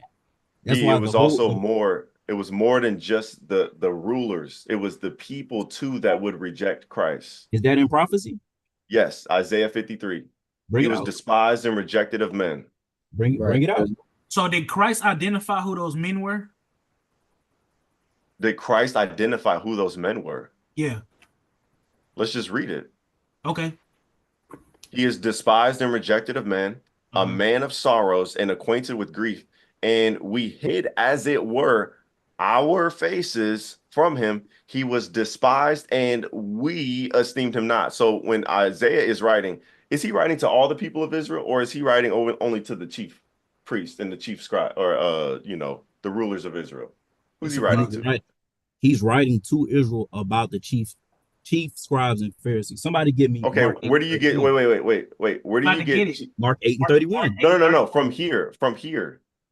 We're gonna get it out of the Messiah's mouth. No. You said Isaiah is speaking about. Wait. Verse Hold 3. up. Wait. Slow down. Verse 3. I'm answering your question. We were Slow answering down. question. Wait. Let me actually ask the question. What word is telling you that these are the rulers of Israel in Isaiah 53? Rejected. Rejected. Okay, Rejected of men. So you're saying men here are the chief priests, and they're the only ones that rejected Christ. They are the ones who had the power and authority to reject Christ and to kill him. Someone get Mark 8 and 31. Wait. No. It doesn't say. No. Are they the only ones that rejected Christ? Yes or no? Are they the only ones? No. Are they the ones that matter? Okay, they're not the only ones. So therefore, it's not just about them. All right, let's just move back to the actual. Hold on. Somebody get Mark 8 and 31. Can we get to Mark 8 and 31? Hold up. I literally just went to Isaiah 53 to show you guys that it's not just a look. Listen, we're cool with that. You're isolating one verse. That's what you're doing. No. I'm adding it with. I'm not. Listen. Wait. Calm down. I'm not saying the chief priests did not reject Christ. I'm saying they were not the only ones. Therefore, if I show that there's more than just them, my point stands. Doesn't matter what you guys bring out. You guys are going to bring out the part about the chief priests and the scribes. I get that. That is not my point. That it's not them. I'm saying it's them and other people. But all right, so let me explain. Yeah, read the verse, bro. This is crazy. Yeah. Go ahead, read the verse, man. The reason why it's important, because if they did accept him, he would never have died. Everybody else could have rejected him, but if the chief priests and scribes accepted him, Christ would have never died. There was no if, though. They would have always rejected him. We know that. According to what? Yeah. According to what? According to the text. Which text? What text? What book? What chapter? That Christ, Revelations, that Christ is the Lamb slain from the foundation of the world. That God hath from the beginning. Isaiah 46 and 10. God hath declared the end from the beginning, and things from ancient times, things that have not been seen yet. Saying my counsel shall stand. What about Psalm? I got a precept. After we read the Mark 9 and or 8 and 31. I want to get to Mark 8 so we can show our position. All right, get Mark 8 and then we just gonna come back to Romans 11 and well, no, because I have one more precept after Mark 8. That is, all right, we'll wrap this up and then we'll go back to Romans 11. Let's get into some scriptures, dog. Okay, Mark 8 and 31. And he began to teach them that the Son of Man must suffer many things and be rejected of the elders and of the chief priests and scribes and be killed, and after 3 days rise again. So right, Christ literally taught that the main people that was supposed to reject him was the scribes. Yeah, I didn't say that they didn't reject him. So you implying that other people reject those don't matter, because if they did reject him, if the scribes and Pharisees didn't reject him, it doesn't matter what the common folks believe or what they want to do. Yeah, so but again, I think you guys missed my point because I clarified it before you even read it. I said I did not. We get that other people rejected him as well. Tazara. Wait, hold up. Tazara. Hold up. So I was reading a verse, and then my brother elaborated, and then I was going to read another verse. So we can finish this verse. Yeah. But he strawman my position. I never said that the chief priests. No, we didn't strawman. It's on the topic. We're not saying that you did say that. That's the problem. You're not understanding. But this is the point. This is the point. You guys are bringing this back over to say those who were blinded were only the chief priests and scribes. Is that correct? In this context. In this context. Romans 11, yes, in Romans 11. That's the context. They're the only ones that were blinded. In regards to Romans 11. Yes. Yeah, that doesn't make any sense. Okay, go ahead. Okay, well, they prove it wrong. Okay. Go ahead, read your verse. Where you at? So, just to clarify about many people believing, John 6:15, when Jesus therefore perceived that they would come and take him by force to make him a king, he departed again into a mountain himself alone. So there were a lot of people who literally had the power to make him a king, but he rejected that because it wasn't his time. So there were a lot of people who tried to do that. So there were plenty of people who wanted to make him king. Does that mean all of them believed outside the scribes and Pharisees? No, that's not our position. And we're not saying that you're saying that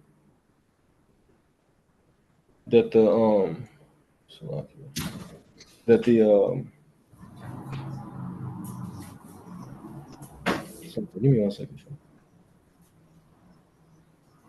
Hey, that's a great precept you got on the screen. I don't Yeah, know if they're 29 or not. Yeah. Since you're here, read verse 10 for me. Yeah, I'm getting to it. I'm trying to read down to it. This doesn't wonder, cry ye out and cry out.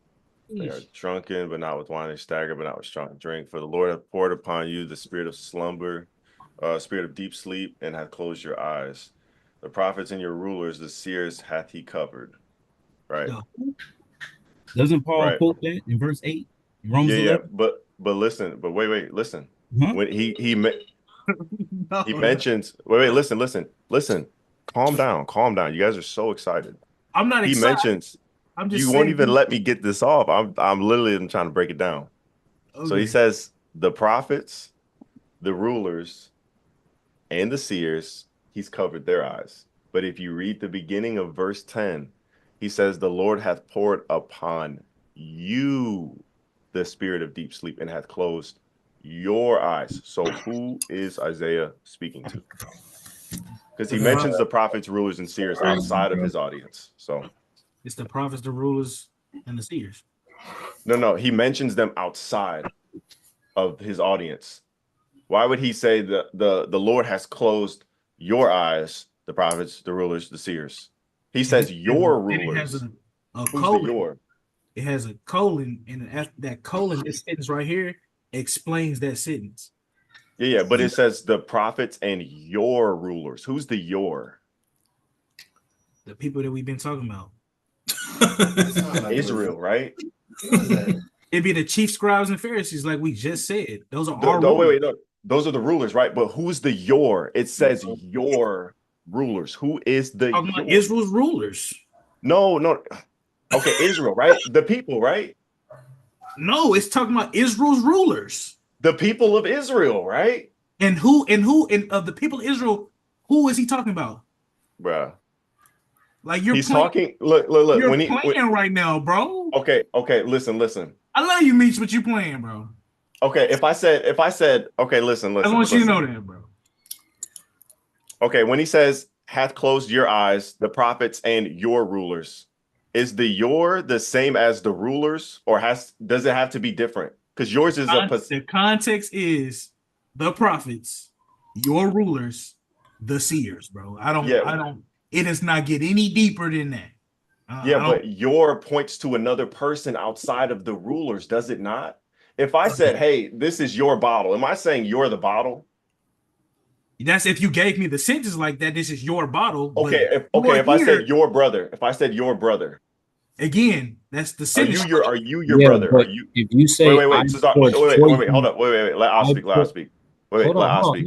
No, let I speak. I'm talking about. I can speak for me. That's my brother. Go ahead, bro. Right. All right, go ahead. If I say I poured poison in your water, right? Am I pouring poison in you or the water? That's my point. You're pouring poison in my water, right? So when he says, hold on, slow down.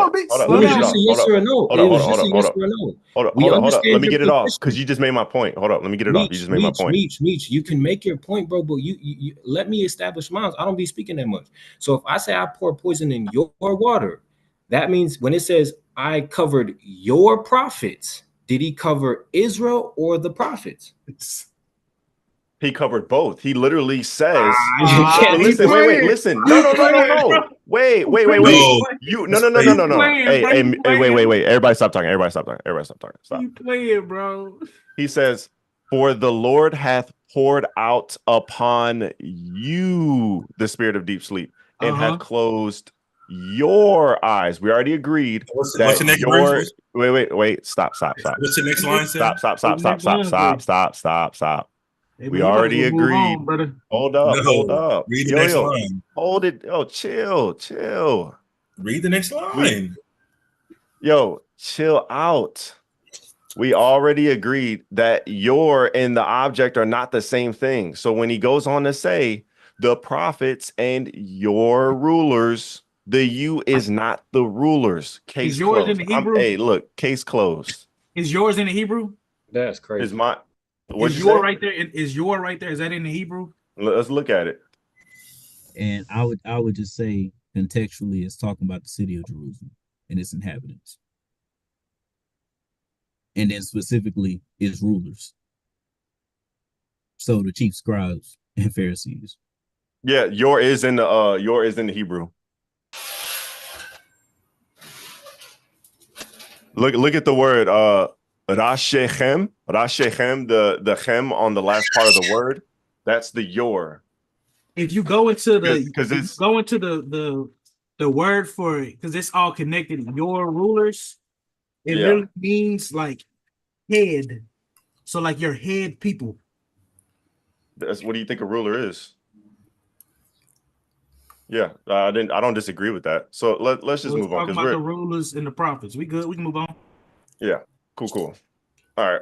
So in verse 14, when he says, "If by any means I may provoke to emulation them which are my flesh and might save some of them," when Paul says "them which are my flesh," them is a group outside of his audience, correct? Them refers to the people that's blinded in verse 7. So Yeah, we just said that earlier. Right. Talking about Israel. Right. Yeah, you're right. You're right, Ayash. Right. So, okay. So when Paul says my flesh and he's speaking to people, is he including them or excluding them from this category? Huh? Yeah. Okay. Let me do this. If I said, "Hey, I ain't gonna lie, bro. I don't want no more like analogies. Like let's just I'm gonna use the same. I'm gonna use the same word though. I'm gonna use the same word that's used here. I'm gonna use my, and I'm gonna show you. I'm gonna be like, hey, D, do you want to go hoop with my team? No. If I said that versus if I said, hey, look, you gotta. If y'all don't want to answer, that's fine, but you gotta stop cutting me off, okay? Can you read the text and ask a better question? That's what I'm asking. All right, cool. If by any means I may provoke to emulation them which are my flesh. When Paul says my flesh, is he including his audience in this? in this context, In the word my, when he says my. his audience is to these Gentiles who we believe is Israel. So no. Flesh he's talking about are the Jews that were in Jewry. Okay, specifically so scribes, Pharisees, and the rulers.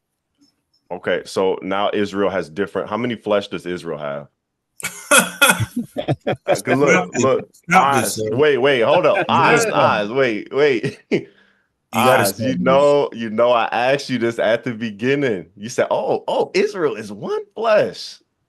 Now, because we have. Oh, you muted. Hey, Ak, you muted. Yeah, you muted. You muted. Oz. You muted. Run it back. Oh, you asked me what determines an Israelite. I said someone that descends from Jacob. No, I didn't. I said yes, I did. Tazarab, didn't I say it's people that descend from Jacob? You asked me what do I think of Israelite. So if you're talking about flesh, I said, well, if we talking about flesh, we believe that the people that descend from Abraham, Isaac, and Jacob are the Israelites. You didn't ask me about this. But then I clarified after you said that. I said, so that means that they would be one flesh. What'd you say? Yeah, but yes, but that you didn't ask me about this verse though. That's what I'm saying. That's why you just asked a regular question. But look, if you understand that Israel is one flesh, it doesn't matter what. That does not mean if you ask me a question on this verse, I'm gonna answer the same. So don't do that, brother. Ask the question straight upon how you want it to be answered. I asked it straight. Now, if you want to go into this verse, the answer might be different. Okay, so in what way are the rulers of Israel, in what way do they have a different flesh from these Gentiles? Sir, you got to stop doing that, bro. You guys said this. You got to read the text and then I ask just the want to question read based on the the text text. instead of asking on Stop the doing that. I did. Wait. Look, I did. You guys said that No, Paul we is. answered. No, we wait. answered the Hold up. question, Hold and up. then you went to your analogy, your bugged out analogy, and try to change it up to make it fit what you want to teach. That's what you're doing. Okay, I'm gonna read it again. We I'm gonna already ask said, the bro, question. the question gonna be the same. The my flesh that he's talking about is the chiefs, scribes, and the rulers, bro. Okay, where do you get that from? Because that's what it's talking about, bro. Like that's Yeah. what we said. We're gonna interpret the Bible off of prophecy, what Dawala was trying to speak to you about. So we're not finna just say, oh, this is just that and that. No, we have to go off of what is the context and how does the Bible align up with that? Okay. You're asking, Okay. what does flesh mean? It means flesh. See, I got you, man. That's flesh. It's like, come on, bro. Come on, bro. Come on, Meech. I thought you was Minister Meech. That ain't a minister. That's But not look, a minister. but wait. How does being a ruler set your flesh apart from other Israelites? Let's say, for instance, I'll give you a better example. You have Israelites and jewelry. Some are priests and rulers. Some are not. What separates them in the flesh? Now, if a priest comes up, right, and he's from Aaron, and he's speaking about, well, my brother's from my flesh, he probably is separating himself from the other Israelites. He's talking about the Aaronites. So you can do that, bro. How would they be different flesh if they all come from Abraham? See, yeah, did I ask a crazy question or did that not make sense? Let me know. I get it. This brother's blinded like Paul something. He trying to focus on they all one flesh. One flesh. I'm like, brother, Okay. you know the context that it's speaking in. It's pointing to a specific people. Okay. All right. So what do you You guys like read the text postulation on again this? and Ayash, let me ask you this. Let me ask Ayash. Go ahead, ask. So what do you believe who do you believe these Gentiles are? Which ones? In this chapter? Verse 13. Verse 13. Where's verse 13 now? I don't know what type of Bible you're looking at, but it got all these U's and UW's and you read all this commentary. Like this is Where's the commentary? This is literally King James Version. You want me to highlight it for you? Yeah, because I can't. The Gentiles are the Gentiles that are in Rome, which are the Israelites. Okay.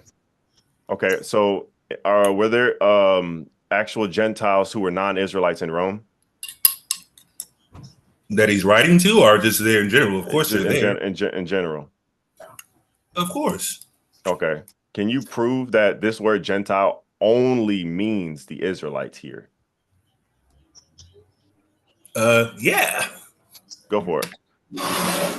First and foremost, this is the book of Romans, right? Yeah. So that means the audience is the same in every chapter, correct? I don't agree with that. All right. So he's changing audience per chapter. Well, Paul literally says he speaks to Jews in certain contexts, and then he says he speaks to Gentiles. Would you say that's the same context? That's the same audience? It's talking about the Church of Rome, sir. Yeah, but are Jews and Gentiles the same audience? In this book, yes. So Jews and Gentiles are the same people. Sir. Church of Rome, right? In Romans, the book of Romans is about, Israelites. Period. That's why you just disagreed that.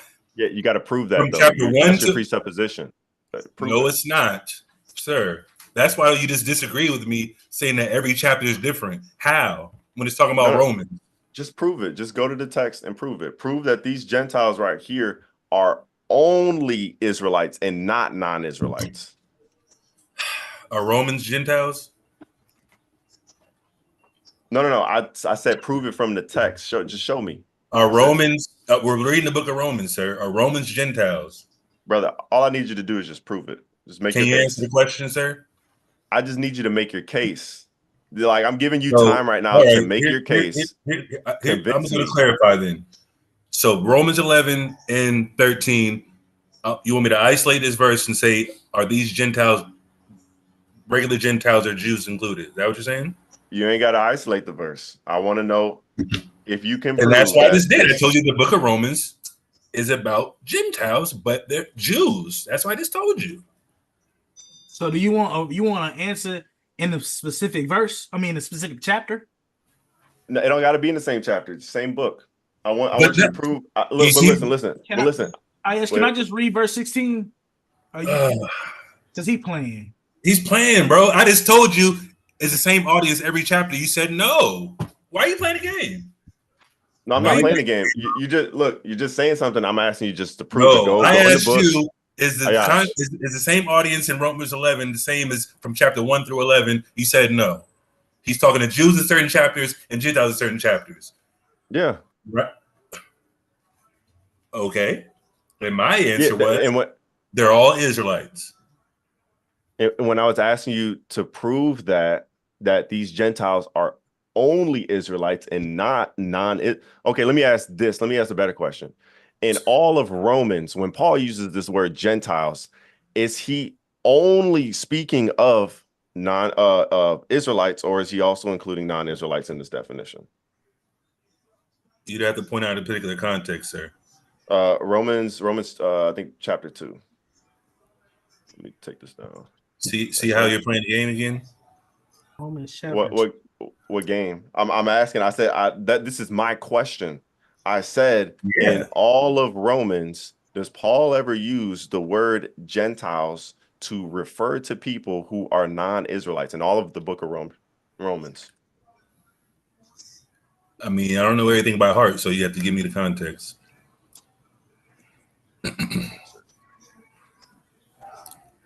We can get your verse, because this is just going in circles. Like, we're not even getting to the chapter. Romans 2 and 14. Romans 2 and 14.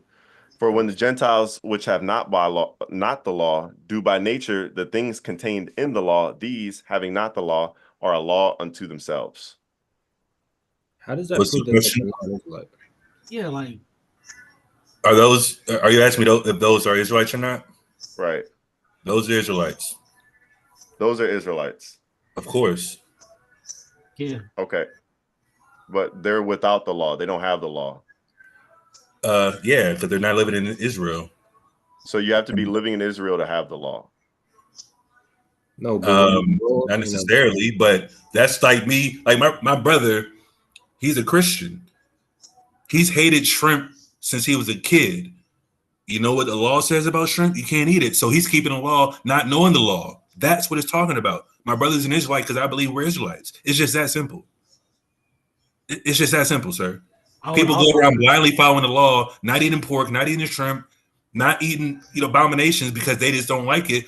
They don't believe in the Israelite doctrine, but they're Israelites by blood. It's just that. It's just that simple, sir. I would also like to say the law in context here is talking about the laws of Moses. The laws of Moses. Okay, so my question is, do you have to be in a certain locale to have the laws of Moses, or can I be in Babylon and have the law of Moses? You don't even have to do all that. If was the laws of Moses written for everybody, only for Israel? No, they're written for other people. Even you admitted last time we talked that the laws of Moses wasn't written for heathen. Well, no, for the heathen in particular, because we were talking about, what was it, strangers, right? Yeah, but you said that the laws wasn't written for the heathen. You said that. Yeah, the heathen would be, listen. The heathen would be in that context the non-believers. There were non-Israelites. So the laws of Moses. Wait, let me finish it. Wait, let me finish it. The heathen are non-believers, but they were non-Israelites who were believers. So the law would be written for them in Israel. So the laws of Moses was written for heathens outside of Israel. No. When you say heathen, that denotes non-believer. No, I'm using it as let me give you my. I'm using it as somebody that is not an Israelite that does not descend from Jacob. Yeah. The laws of Moses is for them too. Yeah. It depends on the person, but yeah. Can you show that? Yeah, I already did. I showed in Exodus 12, but you guys were saying that stranger there was Israel. So You we're just gonna never go back. proved. You never proved it. We showed you Yeah, how. we about to veer off Yeah, we about into to go somewhere. Yeah, yeah, yeah. real Hey, quick, look, Oz, Meech. Oz. Wait, real quick. Oz. I'll just cut it short with you. In Romans Yeah. chapter 2:26, it talks about circumcision of the heart, and circumcision of the heart is an Israelite concept. It's a spiritual concept of circumcising your heart. That's not it. That's not So outside of. do you have to be in Israel to have your heart circumcised? No. So listen. Where I was was like, the huh? law? Where was the law in written form? Where was it at? Where at what time? Romans 2. It was all over. Okay. So if somebody in a Greek province was not around where this law was being read, or was not around where the law was, would they have the law? Would they have the law? Yeah. How would they have something that they don't have? Yeah. Verse 14, for when the Gentiles which have not the law do by nature the things contained in the law, these having not the law are a law unto themselves. So they have the law, and it literally look, it says verse 15. No. Oh No, my wait. Ayash, hold Ooh, that's up. a terrible breakdown. Hold up. Verse Yeah. 15. Oh Terrible. my God, that Terrible. is bad. Hey, y'all got all these antics. You agree? Look. You agree Wait, that wait, the law there is the law of wait. Moses? Oh, Just yeah, wait. hold it Go down. ahead. Hold it down.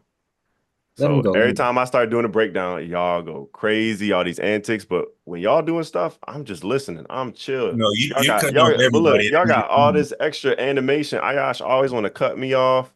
I was always like, oh Terry, man, I that's was quiet for about terrible. 30 minutes But I'm until I just was getting chilling. started sitting down. But No, I'm just when y'all break down stuff, I'm chilling. Minister Meech, let's be real here. All right, Just let briefly, me just, but let wait, me just give a brief statement real quick. Hey, but I was quiet. I said that so I can keep reading. Well, no problem. Go ahead. You've been cutting everybody off earlier though, but go ahead, brother. Y'all cut me off left and right, but cool. Verse What 15, you doing to which say, shew the son? work of the law, which shew the work of the law written in their hearts, and their conscience also bearing witness, their thoughts the mean while accusing or else excusing one another. So there's referring back to the Gentiles which have not the law. They have the law written in their hearts. That's how you can Okay. have the law but not have the law. To answer your Boom. question. Okay. So I want to go back to verse 14. For when the Gentiles which have not the law do by nature the things contained in the law, meaning they don't have it, but they're naturally doing it, correct? Yeah. Okay. So if they're naturally doing something, but they don't have it, how are you then saying that these are non-Israelites? What does it mean to have the law? What does that mean? What does it mean to what? Have the law. Well, here it's speaking about the law being given directly to them because these Gentiles are outside of the covenant relation of Israel. No, you added the whole covenant in there. So when it says that, Okay, so wait. I'm going. I let you Wait. listen. I told Eyes to stop talking so we can let you finish. I'm Hey, talking right now. no. I'm about to Y'all go been though. That's what I'm adding. saying. Look, y'all been adding all night. It's Wait. called Okay, hermeneutics. It's called okay, that's fine. hermeneutics. I'm We believe in asking you hermeneutics questions too. right now. I'm just asking you questions. Yeah. But y'all been So adding is all it night. So chill okay? with the ad hom. Meech, I'm asking you questions right now. Okay. So it says, verse 13, for not the hearers of the law are just before God, Right. but Are those Israelites? the doers of the law shall be justified. If you Are the don't hearers of the hear, law? Are the hearers of the law only Israelites? how you gonna tell Ayash to not talk while you reading the scripture, but when I'm reading the Bible, you interrupt it? Okay. Are those hearers of the law? Are those Israel? Okay, so let me Sir, so I that's can crazy. we showed you that respect. I'm trying to let's go in that direction to where we show. I'm about to leave because I got to go to camp. For not the hearers of the law are just before God. What does it mean, the hearers of the law? I What don't does know. that look like? I'm still trying to figure out. Those are only Israel. We're gonna get there, bro. Yeah. I'm literally trying to show you something. When you hear the law, does that mean you literally hear it, or is it talking about something else? Yeah. When you hear the law, does that mean you're only an Israelite? I'm not asking you that. This is crazy. That's my point. Look, that's my Again, No, point. you playing a game. Answer the You question, guys, bro. okay. If you're trying to do it like us, you ain't doing it that good. So look. I Bro, can went you just here. answer the Wait, hold up. question? Look, I went So here I to gotta show. stop. I gotta stop when I showed you the respect. I gotta stop when I'm trying to receive that same respect. Yeah, all I want you to do So is yeah, I make your can't get that point. same Just respect. land your Again, plane. Land your plane. I allowed you to, but when I read the verse, I read 6 words and then you interrupted me. Are you gonna tell me to All land right, my look, plane when you I'm gonna go interrupt on me? mute. Land your No, no, plane. no, no, no. Again, this is a conversation. This is a dialogue, which means it's a back and forth. But the fact is that when I ask you a question, you then go on a rant to teach or ask me a question. No, I just want to know when it talks about the hearers of the law, does that mean they literally heard it? Yeah, you tell me. Just go ahead and land your plane, bro. I'm gonna go No, on no, mute. no, no, no, I no. ain't gonna interrupt. I ain't gonna interrupt. Go No, ahead. no. Go ahead. You might as well Again, move on. interrupting is when I'm trying to talk and then you overtalk me. When I What was ask the you a reason I question, came here? that's interrupting. That's interrupting. What was When the I reason I ask, came here? again, because we're talking, that's besides the point. I'm trying No, to no, ask you it's a not. It's question the and you're main trying to point. steer me off. Again, God. I ask you a question. When you answer, that's not interrupting. That's just you answering a question. But when I'm talking and then you overtalk me, that's interrupting, right? So when it says, "For not the hearers of the law are just before God," what does that mean? Does it mean literally hearing or something else? Yeah, I was telling you to land your plane. I don't, go ahead. I don't know. Go ahead. Again, Oh my my plane, God. again, this is a co-pilot, and so I'm trying to fly the plane with you. That's all I'm doing, right? What does it mean? Is it literal or not literal? Does it mean something Yeah, else? That's all I'm asking. look. You've asked me the same question 5 times, and I've just said just land your plane. Because when I Okay. ask you So guys it's a literal. questions, Okay, that's fine. listen. I'll land the plane. It's a Yeah. literal hearing, Okay. right? So they literally hear this law, and it says, "But the doers of the law shall be justified." So just because you hear the law and you're not obeying it, that doesn't mean anything. You have to do it. You have to instinctively do it. So even if you did not hear the law and you do it, that's what makes you justified. So then he says, "For when the Gentiles, which have not the law, they have not heard this law, contextually, do by nature the things that are contained in the law," meaning they naturally do it. So these people who have not heard it, that's what it means, that have not the law, not because it wasn't given to them in a covenantal sense, but because they haven't heard it. But I can't walk with you because you don't want to walk with me. I Okay. asked for a dialogue. I didn't ask for you to teach and then for me to teach my point, right? Is Yeah. that wrong? So And, okay. So and, look. and if I can Wait. add, I don't know. I Go just ahead, wanted to D. add Go those ahead. same Yeah. Go Gentiles ahead, getting D. judged by the law. No, I'm just saying, I'm just gonna add verse 12 is saying those same Gentiles are being judged by the law. I don't see the heathens getting judged by our laws. Oh, Okay. So as many as have sinned without the law. What is without law? You saying like the Gentiles here are non-Israelites? well, you went into another chapter, or are we gonna stay in Romans 2? Well, I came here to show that Paul uses this word Gentiles for non-Israelites. Yeah, but we're And we proved it wrong just now. we So just proving that Okay. these Gentiles are Israelites because he just asked. Dawa, can you ask that question again? Like, no, I'm just saying, like, these Gentiles in verse 14 are being judged by the law in verse 12. So, and unless you can prove that In verse Gentiles are 12. being judged in verse Romans 2 and 12, it Okay. says, Let's "And read as it. many Yeah. as have sinned in the law shall be judged by the law." No, And in verse wait. Where 14, are you for reading when that? the Wait. Gentiles which have not the law, Read the whole. Wait. Read I'll verse read the 12. whole Read the thing. whole. I'll Yeah. read the whole thing. Verse 12. For as many as have sinned without law shall also perish without law. And as many as have sinned in the law shall be judged by the law. For when the Okay. Gentiles, verse 14, for when the Gentiles which have not the law do by nature the things contained in the law, these having not the law are a law unto themselves. These Gentiles are the same ones that's getting referred to back at verse 12. That's why I say you got to show me Okay. where heathens are getting judged by our laws. So D, when it says that they have sinned without law, without means what? That they don't have it, right? Mm-hmm. Okay, so when the Gentiles which have not the law. So I just want to just kind of circle back to I know I'm saying it wrong every time. Tazarop. Boom, Tazra, just like All that. right, yeah. Look, my cadence is off. So if I Just call me mispronounce Taz. Taz. Just say Taz. Okay, Taz, cool. Yeah. All right, cool. So the point that you made when you were speaking about you know, hearers of the law, and you were kind of going into that explanation.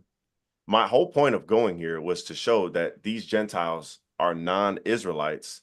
And when you look at the fact that they have not heard the law, if you're saying that these are Israelites, you have to include everybody else who has not heard the law as well. Sir. Otherwise, you have to show. Hey, He's not answering what Dawala asked him. Yeah, I was about to say that. You just ran from what he just asked you. What the No, topic- we're already. it's fine. That's It's crazy, fine. bro. Okay, fine. D, ask your question again. I'm gonna just make sure I just make sure I Make answer. it D, precise and plain for him. D, ask your question again. Listen, from 14 and 15 is talking about how these Gentiles are basically keeping the law unknowingly. But verse 12 is saying that those that have sinned without the law shall perish without the law, and as many as have sinned in the law shall be judged by the law. And then we Right. see these Gentiles who have not a law, they're still keeping the law. That's why I said for these to be heathens or non-Israelite Gentiles, you have to show non-heathens or non-Israelite Gentiles being judged by the laws of God. Okay. So do you think that non-Israelites can't sin? Let me ask that, because I think that's where it's coming. No, bro, we about to go. Did he answer the question? Yeah, but I'm trying to answer the question so- in a No, way you're that not. we can look. But look, hold up. Hold on, Meech. Yeah. Let's just Wait, get no. Let me. precise. Yeah. No, because you're gonna ask. You're gonna ask. No. Wait. and You don't we know what I'm believe gonna that ask. heathens- Wait. You're gonna ask me. Hold up. We Hold believe up. heathens Wait. can't sin. Yes, because And that's the that- and- logical. I was And gonna guess answer what? And I was guess gonna what? Right. That does not matter. You can answer, but that does not matter. Because if we go into this Hebrew for this law, Okay. this is Yeah. talking about the Mosaic law. Okay, that's fine. And this Again, word, okay, listen, the this brother word is Gentile, asking this you, word hold Gentile on, context. Listen, on. Okay, Hold yeah, let me on. answer these questions. He's 'Cause asking you, are it's going these long. Gentiles going to be judged? Or can you show us Gentiles that are not Israelites being Right. judged Okay. by the laws of Moses? Okay, so when we read verse Romans 2 and 12, when it says, for as many as have sinned without law, this is those who don't have the law. For when Gentiles which have not the law, they do not fit this second description. Those who have the law are the Jews. I don't know why that's so funny. It's literally there. When you say Here, something, when you bro. say you are without something, it means you don't have it. You don't in the possess same it. same context, But where it wait, says I without answered. law, Hold the up, I law that they're answered. without is the Wait. Mosaic law. All right, wait, hold up. So I just answered D's question. This was D's question. Unbiased, you got anything to say, man? Unbiased been in here kind of just listening in. I want to see if you got anything. Unbiased sports? Oh my God. Well, What Why a did you post my video when you got cut on the virgin birth, bro? well, hey, we can Why talk you about cut that me later, out, man. bro? We No, I can love you, talk Unbiased. about that later. I like where we No, at I'm just though. playing. I'm just playing. I like you where definitely we at. cut I me. like where we at. Right? So You guys are somewhere far left. Yeah. I'm just playing with you. I'm listening. just playing with you. I can not see you. It's all good. yeah, I'm not. so yeah, that type. Minister Meech, I Yeah. was gonna say because we can keep talking about Romans 2 because I definitely have more on that. But if not, we can go back to Romans 11 because I do have a question about Romans 11 pertaining to these Gentiles, specifically verse 15 and 16. But I'll talk about 15. I know Oz talked about 16. I'm just gonna stay quiet and listen because if I was to talk, y'all will be somewhere totally left. So I'm just gonna listen. Yeah, that's cool. Just leave then. But I didn't. You kind of broke up on my end. It's good. Just Yeah. go. So Mr. Meech, right? Verse 15. Yeah. It says, "For if the casting away of them be the reconciling of the world, what shall the receiving of them be but life from the dead?" So, what world here is being reconciled? Well, this word cosmos is only used for Gentiles people. Like this word is literally a Gentile word. It has nothing to do with Israel. Which Gentile? Israel's always referred to as Israel. Okay, or so Jew. which Gentile? Non-Israelites. Okay, so non-Israelites are being reconciled back to God. Yeah. So when were they ever walking with God? Through Adam, through the patriarchs. Okay, but the even world. Adam, Yeah. So but so that's kind of problematic because even Adam was chosen and others weren't. yeah, but through Adam, all mankind fell, right? Right, and then after So Adam, okay, came Noah. so when Adam sinned, the spiritual relationship between man and God was broken. Are you done? I don't want to like talk over you. I don't No, know. go for it. Okay, yeah, No, yeah, go yeah. for it. So after Adam, you had Noah. No, I was And asking his, about Adam, though. huh? My question was about Adam. Right, but there was other people besides Adam that God didn't choose. Do you agree with that? No, I'm aware of that, but my question was with Adam. When Adam sinned, was the spiritual relationship between man and God broken? Between the men that God chose, yes. I wouldn't know what spiritual relationship you're talking about, because that's just a broad statement. Yeah, it's broad, but I'm just Okay. walking with I'm just walking with you because all of that's cool until you get to Noah and his Okay. sons. You So do you still have a chosen lineage, even when Noah and his sons. Okay. So So when were they walking with God? do you believe that there is a spiritual relationship that can either live or die when you're walking on earth, right? Can you go back to answer his question? Well, I'm trying to clarify my question. He asked me, what do I mean by spiritual relationship being broken? I didn't ask you that. Okay. Well, look, this is my original question. I'm waiting for this to be answered. So I'm kind of really not moving forward until we kind of get that answer. Well, I want to clarify what you just referenced. That's what I'm asking you for. What is a spiritual relationship? What is give me a context of spiritual relationship with God? Okay, you don't believe we have a spiritual relationship with God? Give me an example. All right, Ayash, I'm not talking to you. Just answer my question regarding Adam. Adam? So was there a relationship between man and God that was broken, whether you call it spiritual or not? That relationship was to a chosen lineage or race under Adam. Yes. That wasn't my question. And that was broken. Okay, that that relationship was broken. Did all men outside of Israel come from Adam? They all came from Adam, but after Adam, it was still a difference. That's fine. That's cool. But they all came from Adam.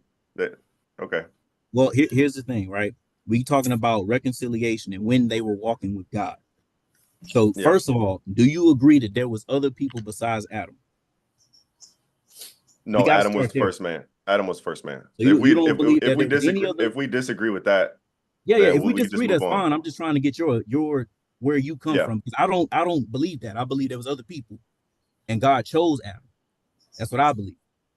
You believe Adam was the only person. It was Adam and then Eve, and then somehow their sons got with other people. That's what you believe. Well, they had sons and daughters. They had sons and daughters? Yeah. Where did they have a daughter? You know what? We ain't even going. Yeah, they're not all mentioned, but go to Genesis 5. Genesis 5 and verse 4, it says Adam and Eve had sons. Yeah, he believes in incest. He believes in incest. Yeah, that's why I said we ain't even okay. Yeah. So Abraham and Sarah, were they siblings? Sir, we're getting away from the topic. I mean, that's your belief. You believe Most High because incest. That's ridiculous. You believe in incest, sir. That's crazy. Meech, don't say that, bro. Don't do that. Yeah, that is ridiculous. That's ridiculous. That's Christianity, but of course, I mean, you're a Christian. So who? Wait. So okay, are we saying incest is just direct sisters, or is this cousins too? Because that's how it's defined in our world today. If that's true, if that's true, Abraham is guilty of it. Who else? Isaac is guilty of it. So many other people, because they married within the family to not marry the idolaters, because everybody else was an idolater. That's crazy. This is crazy. This is crazy. I did not know you guys is look. I did not know you guys is listen. I didn't wait. Listen. Wait. Hold up. Hold it down. Crazy, I did not know you guys' ideology was this twisted, where you don't even understand basic biblical exegesis of Genesis. Bro. Can you just? You guys are saying man. No, that's fine. That's fine. You believe in incest, bro? That's sick. You're sick. He's about to ramble on something else that we are not talking about. Yeah, bro. Like I'm trying to get back to Romans 11, and just briefly, based on Romans 11, and I don't know why you. Hey, Ayash, I just want to talk to D. Yeah. You could go on mute, Ayash. I mean, yeah. So Ayash, why am I here? You can leave, bro. I just want to talk to D. All right, you just get cut up by them. It's all good. I'll just leave. That's cool, bro. That's cool. Hey, D, what was your question, man? All right. So to me, bro, that understanding doesn't jive because, like I said, we see. Well, you believe that that's his children, but you see other people during the time of Adam, and you see Adam being chosen. After Adam, let's say, okay, you're understanding only Adam. After Adam, when Noah and his sons came, there still was a chosen lineage of people, which was Shem. And then from there, we all know it becomes Abraham and then eventually Israel. So I gotta see when was the heathen walking with God.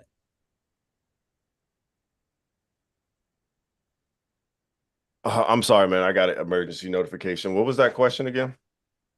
When was the heathen walking with God? Because after Adam, there's still a difference. When was the heathen walking with God? Yeah, they have to be reconciled back to the Father. Meaning at one point they was with him. They have to return back to God. When were the heathen walking with God? Yeah, I mean, I believe that was in Adam. If that's your answer, that's your answer. Yeah. So it's basically everybody. Yeah. Okay. So but it's not. So when you look at this word cosmos, it's go hang out with mommy. When you look at this word cosmos, it means orderly arrangement, and it's speaking about the orderly arrangement of mankind. So not every single person, but at least all people from all tongues, nations, tribes, and as we see from Revelations chapter 7. But let me get.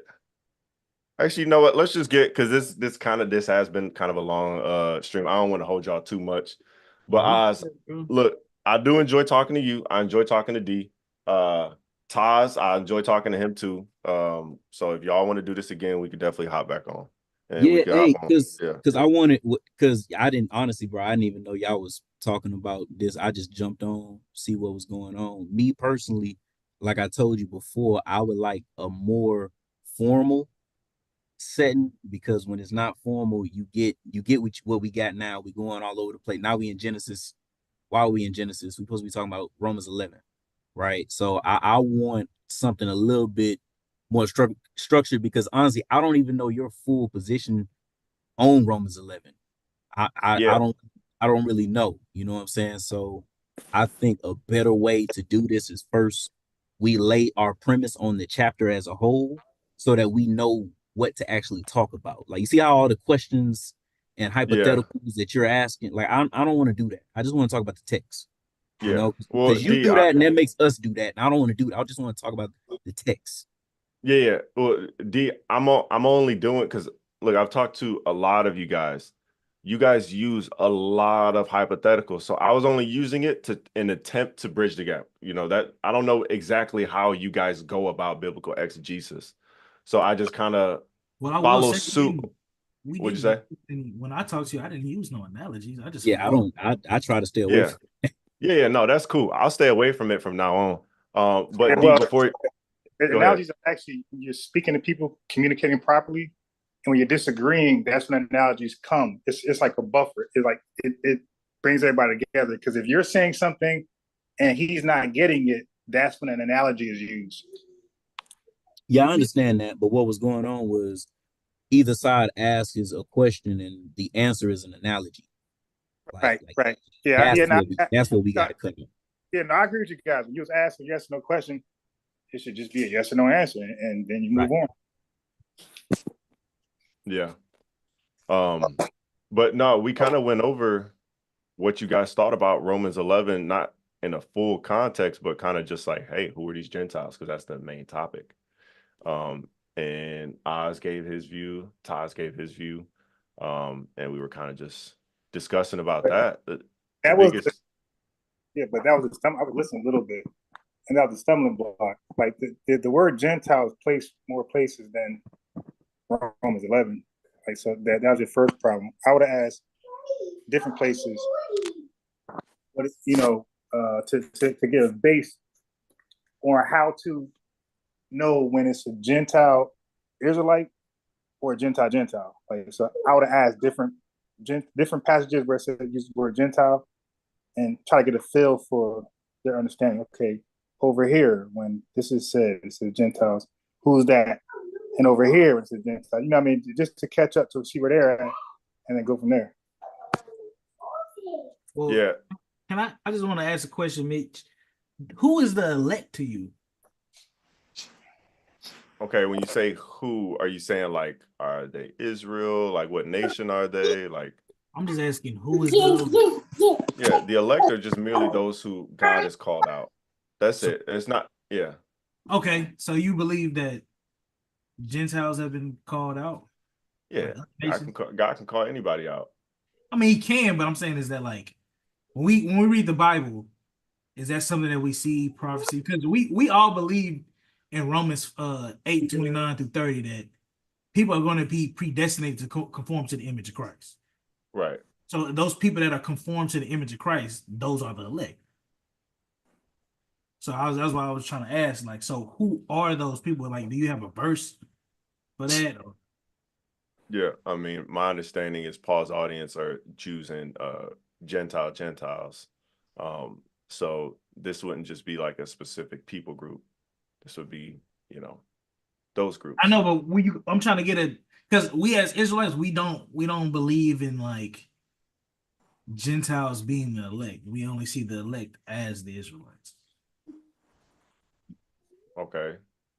So Israelites, does that go outside of those who descend from Jacob or no? It's only the people that descend from Jacob. Okay. Was Abraham an elect? Well, he's the patriarch of Jacob. I get that, but he wouldn't be considered technically an Israelite because he doesn't descend from Israel. I mean, yeah, but I mean, I don't see how that answers my question on who is the elect. Well, I answered that question, and then you said, like, you asked me to show a verse where it's people outside of that. Well, that wouldn't be outside of it. Abraham is the progenitor of Israel, so that's still not outside of outside of outside of the lineage of Abraham, Isaac, and Jacob, because all of those people are the elect, and their descendants are the elect. Anybody outside that descendancy, who do we see being called the elect? Just make it easy. Well, like I said, Romans 8:29, it doesn't specifically say, hey, these are only Israelites. It just says, for whom he did foreknow, he also did predestinate to be conformed to the image of his son, that he be the firstborn among many brethren. You reading the Bible on there? So who are those people that were called to be predestinated?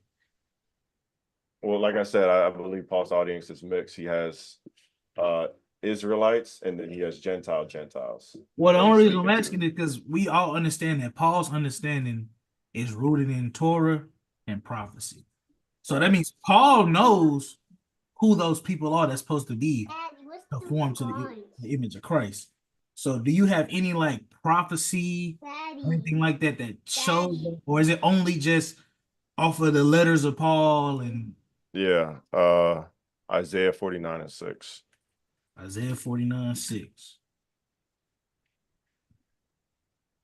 And also Isaiah 65, like the whole chapter.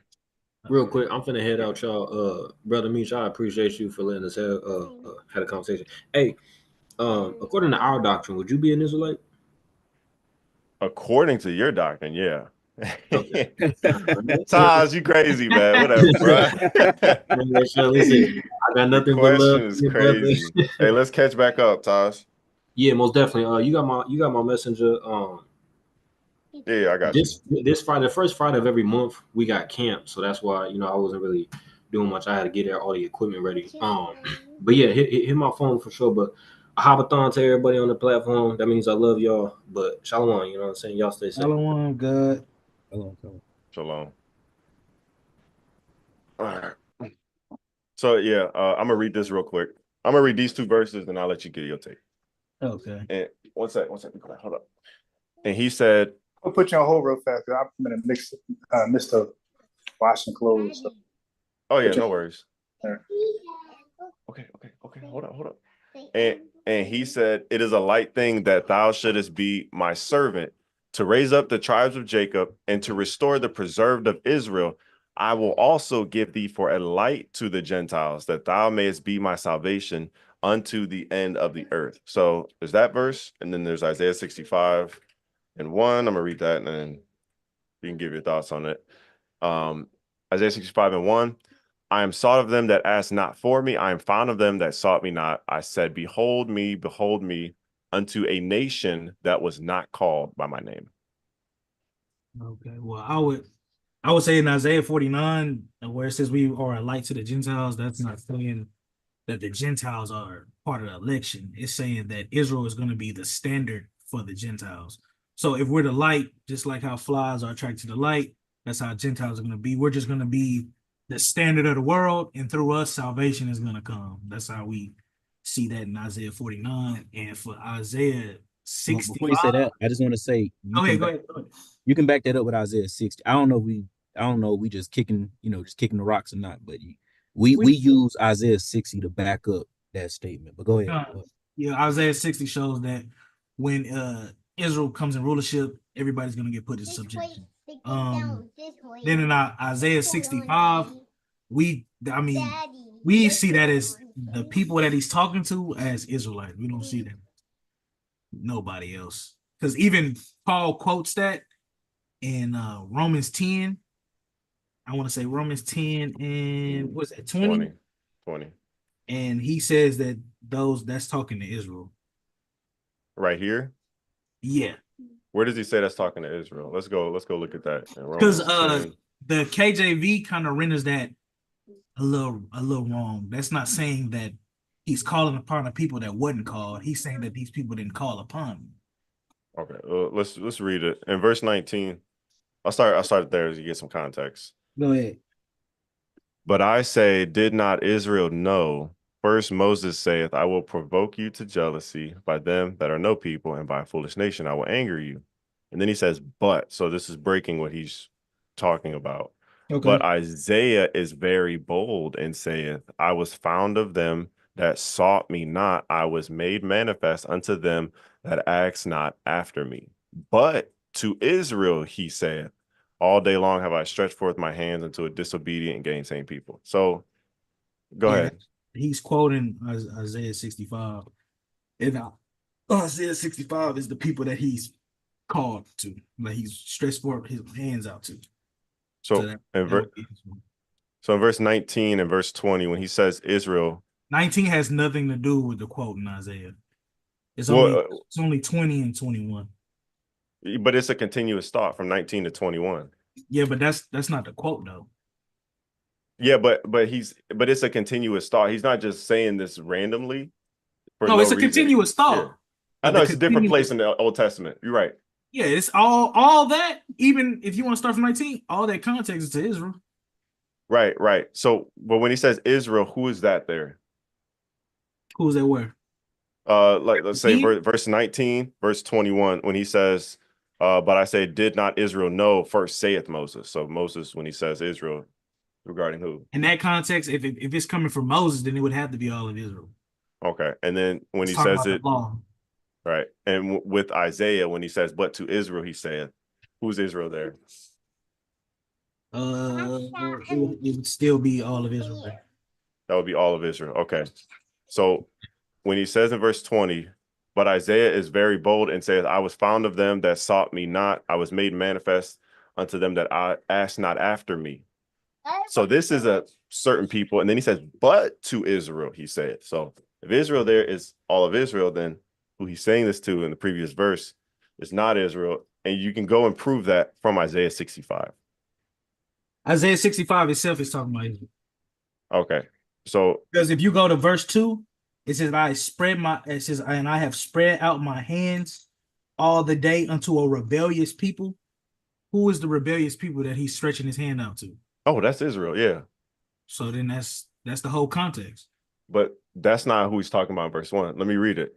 He says, okay. I am sought of them that asked not for me. I am found of them that sought me not. I said, behold me unto a nation that was not called by my name. So if I connect this, that's why I said that's not rendered right. It's not supposed to say a nation that's not called. That's why Paul actually quotes it correctly he quotes it actually very well. In verse 10, in verse 20, it says, but Isaiah is very bold and saith, I was found of them that sought me not.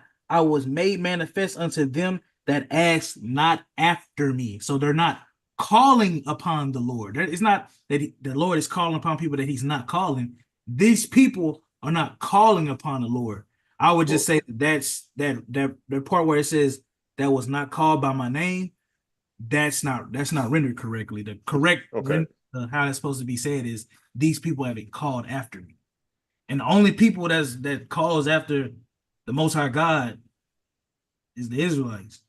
That's why he even doubles down on who this audience is when you get to chapter 2. It is, I have spread out my hands all the day unto a rebellious people, which walketh in a way that was not good after their own thoughts. With the rebellious people that he's talking to is Israel. That's why I say 1 and 2, same context. Okay. So you're saying that, okay. So the way you're saying it should be rendered is that they were not calling upon God's name. Yeah. So it should be, they were not calling upon my name, they were not called by my name. Yeah, they basically wasn't asking for help. Okay. The only issue with that, let me do this. Because if that's not correct, then that means Paul misquoted it. No, he didn't misquote it. That's why I say I don't believe Paul misquoted. I believe Paul is Israelite. So he speaks Hebrew, so he said it correctly. Yeah.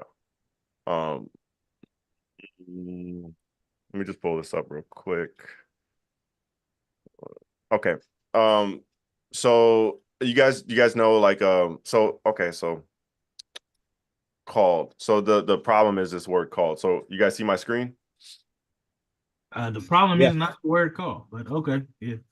Because you said, so it's the difference in how we're translating the word called. You said it's about the Israelites not calling on God's name, not that they're not called by God's name. Yeah, I believe that the NLT actually renders that one pretty correct. Right. Because if I said I called you versus if I say I was called versus I'm calling you, that's a different use of the word call, right? Yeah. Yeah. Okay. So when we look at this word in blue letter, you guys see this little oval on the right side? Mm-hmm. So this is the parsing. I don't know if you guys know about this. So this is the parsing. And the plural and the third person and the perfect in the singular. Right. So it tells us this is a verb. It's in the pual stem, perfect tense, meaning it's a something that did or did not occur definitely in the past. Third person masculine, singular. What's interesting here is the stem. The stem is going to tell you how the verb is used. So it says the pual stem is in the passive form of the pael. So pael is active, pual is passive. Passive means an action happens to you, not you doing an action. So it's not about them calling, that's active, it's you doing the action. It's not about them calling God's name, it's about them being called. The action is happening to them. And you guys can look this up as far as passive. All right, I could just do a quick search on what passive is. I mean, that's fine. I just go off of how Paul interpreted it. Paul says that he's manifest himself to a people that have not asked of me. Well, if that verse is supposed to be written how you're trying to say it, Paul would have to be rendering that wrong. Well, no, ask not is right here. Sought me not is right here. In verse 20, it says, I have found them that sought that sought me not. That's that first part that you just highlighted. Sought me not. Of them that's asking me, and I found them that sought me not. Then if you keep reading, he says, I have made manifest unto them that ask not of me. That's after I have sought them not and I found of them. This is the part right here under not. But ask not is right here in the verse, though. I know it's after. I don't believe that when the apostles are quoting scripture, they have to quote it word for word. They just have to. He could just paraphrase it. Yeah, paraphrase. Because if they don't say as it is written, that means that they're not technically quoting it word for word. They can be. That doesn't always necessitate, though. Because but it's not a paraphrase. Yeah. That's the only thing. That's the only thing that's just, to me, something has to be mistranslated if Paul is saying something different, and other translations which are based I know some are based off the Greek Septuagint, but other translations are saying differently too. Like, and then when you get to verse 2 and it's rebellious people, and we know it's Israel, everything else points to verse 1 being Israel. Like, there to me, I say to me, I don't see Yeah. enough evidence to say that verse 1 is pointing Other to nations. Yeah. So here's And my then you got a point. contradiction with the Bible when you do that. Well, here's my point in verse 1. When it says unto a nation that was not, you need me to open this? Yeah. When it says unto a nation that was not called by my name, called is cut out. It's in the perfect tense, meaning this is something that never happened in the past. But if you go down to verse, let me take this Hebrew off the side. If you go down to verse 12, he says, therefore will I number you to the sword, and ye shall all bow down to the slaughter, because when I called, ye did not answer. And then in verse 13, he begins to set his audience apart from his servant. He says, therefore, thus saith the Lord God, behold, my servants shall eat, but you shall be hungry. So there's a distinction of two groups one being talked about, one being spoken to. So who's the servant you would say right there? The servants, this goes back to verse 1, that nation that was not called by his name. So the heathen are the servants. Yeah. Okay, so who is the people that's not going to eat? That's his people, the Jews who he's talking to, who, So because it's Isaiah saying only wrote to Jews. So you believe that's saying that God is telling the Israelites, the Gentiles are going to eat, but y'all are going to be hungry. Yep. Yeah. Do you want to speak on that, or? Yeah. I just disagree. I believe his servants are those who are actually serving the Most High, like doing his law, statutes, and commandments. And those who did not call on the name of the Lord, those who did not listen to him, are the ones that he's putting to the sword. Yeah, we believe that's the rebellious. The rebellious. That context is like all of.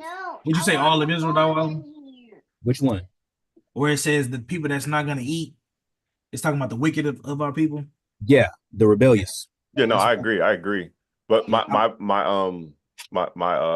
premise is that when you read this verse 1, it says, unto a nation that was not called by my name. The calling is not something that happens continuously. That would be a different parsing, a different word. This calling here, perfect tense, is something that happens at one point in time. So we saw that in verse 12, but we can also see in Deuteronomy 28:10, when Moses is speaking to all Israel, he says, and I'll highlight it so you guys can see. I know it's a little difficult on the screen. And all people of the earth shall see that you are called by the name of the Lord, and they shall be afraid of you. So at one point, all of Israel was called. And when you look at this word called, it's I'm gonna pull it up on blue letter. Make it easier for you guys to see. So if you look right here, this word kara, it's in the, because what I'm focusing on right here is perfect tense. That is something that happened in the past. Deuteronomy 28:10.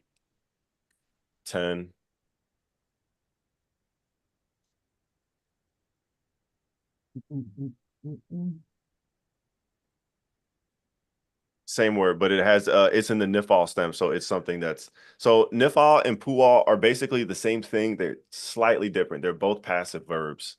So this one is nikra, the other one was kora. So same thing, but slightly different. So you're anyways, saying you believe that Isaiah is saying that the heathen are called, correct? Yeah. So would it be a contradiction if Isaiah right after that said that the heathen were never called?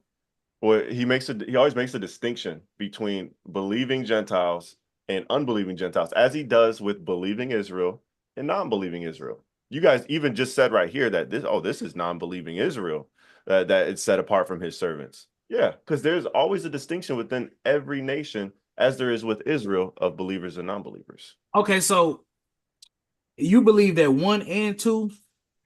So only verse 1. Just one. It's only just verse 1, and then the rest of it is talking to Israel. No. Verse 1 isn't talking to another people. All of it's talking to Israel, but verse 1 is speaking about the heathen, as you would call them, and then the rest goes on to talk about God's own people and the atrocities that they have committed. Mhm. And then he goes on to speak about his servant versus his people right there. And So- and then he goes into another topic. So when Isaiah says that Jacob is his only servant, he didn't really mean that. Where are you looking at that? Where? Jacob, my servant, my elect, in whom my soul delight. It doesn't say only there. Well, it doesn't add anybody else either. But okay, but you're saying it's only them.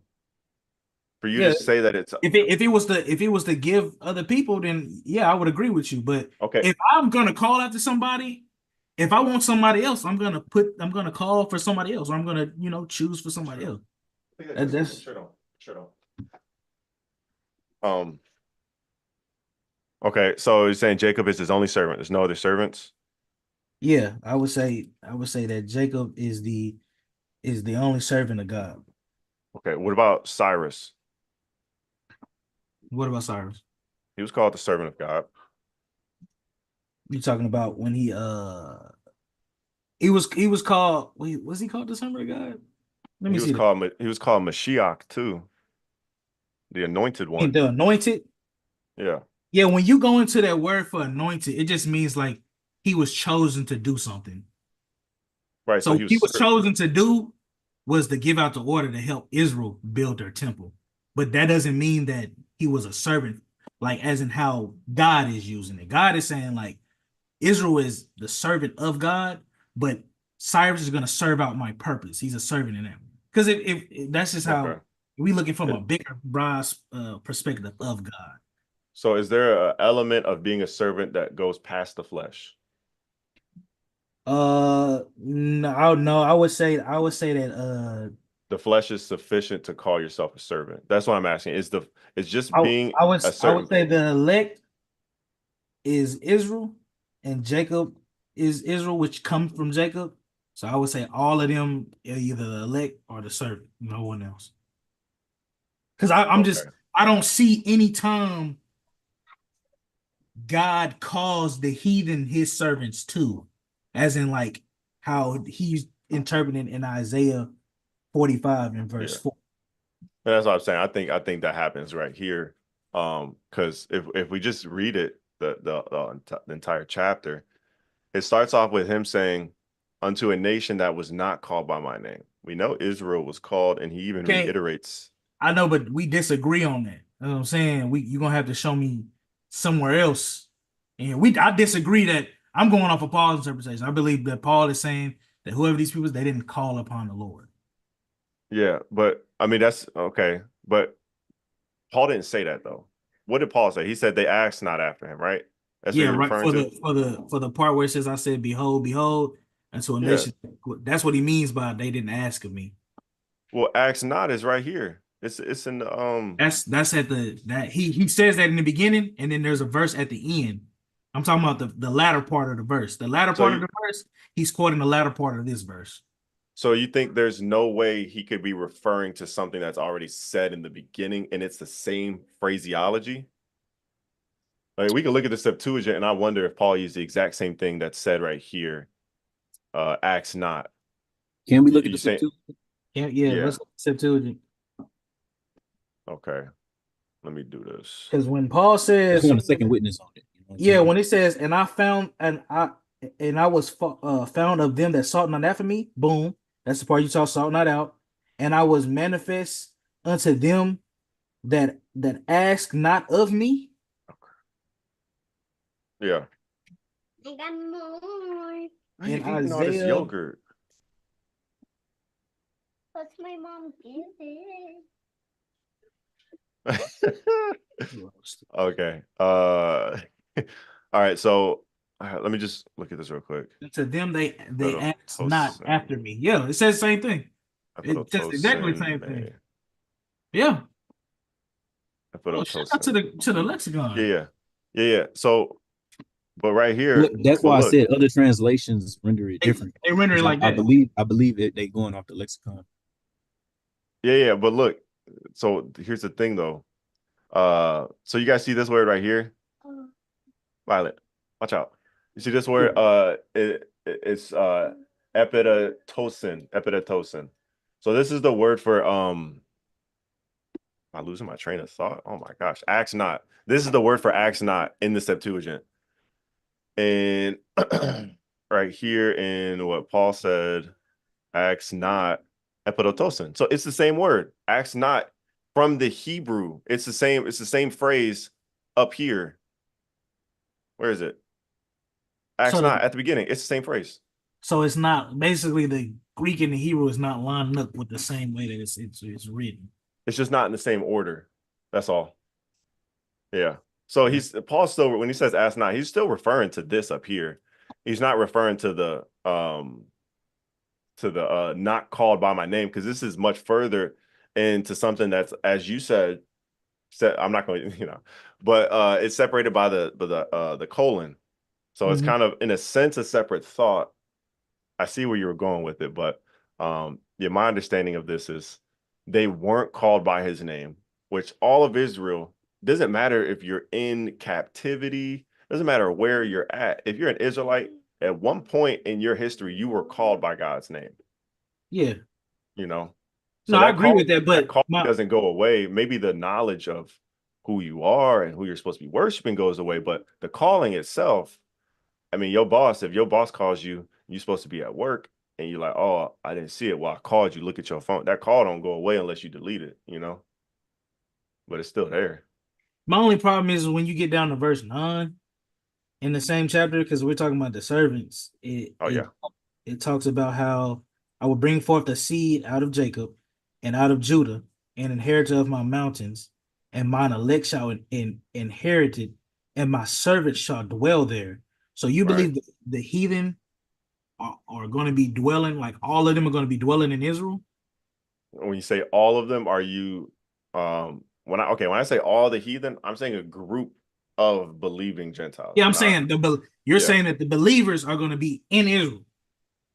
Yeah, but this is I don't believe this is physically. I believe this is more of a spiritual reality. So you don't believe there's going to be like that Israel's going to be actually ruling on earth? Well, I don't believe the rulership that people have in mind are the same rulership the Bible's talking about. Let's put it that way. And what do you see? You see rulership as what? So you can rule from an actual throne, as we see in movies. You can rule a people, or so let me ask you this, because it doesn't seem like this in the Bible, but this is how I understand it. Do you believe that in the Old Testament, before the exile, that Israel was ruling the earth? No, Israel is not ruling the earth. Okay. Let me ask you like this then. When Israel was obeying God, were they ruling the earth? No. Okay. When we look at ruling, are you just looking at having different dignitaries in all locations of the land? I'm looking at that way because that's what was promised to Israel. That's how they were supposed to. That's what God promised Israel, how they would rule. How they would rule is they would physically be ruling over their enemies, and that would be all of the other heathen. Okay, so has Israel ever been the ruling class of the world? Of the whole world? No, in God's eyes, not in the eyes of occupying every territory, but in the eyes of, if this people obeys me. I'm gonna say in God's eyes, He gave Israel a promise that they were going to rule the whole world. So in God's eyes, if they're not really like physically ruling the whole world, then no, because that was literally what was promised to them, is that they would be the rulers of the world. They would possess the gates of their enemies. And at that time, when King David and them was at their highest point, they didn't possess the gate of all their enemies. And also having the Nile through the Euphrates. Yeah, that hasn't happened yet. So I wouldn't agree with that one. Okay, so Israel's never been the ruling class. Ruling class, I would look at that as like the highest point of humans. I can't say that because around that time I don't see Israel taking over Babylon. I don't think Or Egypt. Egypt, Or yeah, Egypt. they didn't take over Egypt. Egypt was, they was Yeah. pretty. Yeah, so I wouldn't say that. Ugh. That would be my only thing about So being a servant, because the servant of God is gonna rule. yeah. So okay, the ruling, is that a physical thing or a spiritual thing? Can you rule spiritually? I don't see God saying we're gonna rule spiritually. I see him saying there's gonna be a physical rulership on earth. Oh, there's gonna be a physical kingdom. Yeah, we believe there's gonna be a physical kingdom on earth. Meech, you don't believe that? Nah, I don't. Oh, that's crazy. But That's I'm crazy. gonna pull it up. So you believe like heaven in the sky, like heaven in like No, another no. dimension? So I believe, so when you look at the word kingdom and you look at the root form of it, the word itself is basilia, but it comes from basis, and it speaks about the foot of the walk. So kingdom has to do with how we conduct ourselves, because every kingdom has laws, and every kingdom has a king that sits on a throne. Since God dwells in us and he will cause us to walk and obey him, therefore that is the kingdom of God. Because Jesus basically said this. So I'm gonna read this in Luke 17:20. He says, and when he was demanded of the Pharisees when the kingdom of God should come, he answered them and said, the kingdom of God cometh not with observation, neither shall they say, look here or look there, for behold, the kingdom of God is within you. So I believe God's kingdom is within us, and we rule men by the rod of iron, which is the word of God. I see where you're going with that, but we see this verse right here when he says the kingdom of God is within you. He's talking to physical Israelites. When we know that's physical Israelites, he's talking to the Pharisees. So this kingdom, the God's kingdom is physically Israel. It's not really even about a place. The kingdom is when his people, Israel, are ruling physically on earth over all nations. Yeah, Because but even go ahead. I was just gonna say, but even if we take, what you think the feel the kingdom is, like us ruling with a rod of iron, which is the word, like we have to do that physically. Yeah. Yeah. So we gonna be on earth. Yeah, we're gonna be. How we gonna rule with the word if we ain't talking to nobody? Yeah, no. So, okay, my understanding about the kingdom is that the kingdom's been here since Pentecost.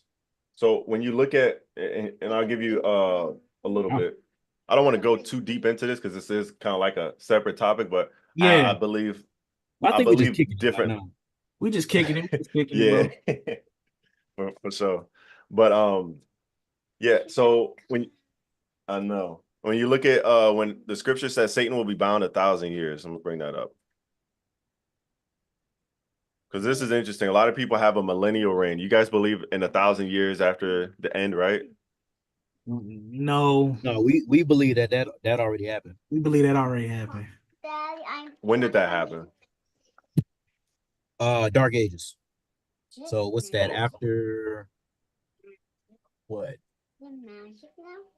Basically, the Renaissance. Yeah. The Renaissance. I'm trying to Okay. see. I wouldn't necessarily say after the Moors, but basically the Renaissance. Before the Renaissance, basically. Okay, got you. So, what's interesting, and I can't wait to get this book on it. There is a fascinating understanding about how the Greeks understood numbers. But that kind of slightly goes into this. But anyways, this word thousand is the word kilia, and it's plural. So it means more than 1,000 at least. So at least two. So there's a 2,000-year period where Satan is bound and Christ is ruling. So I'm gonna look up the same word and we'll kind of just go through it. So you guys believe the 1,000 years was in the Dark Ages?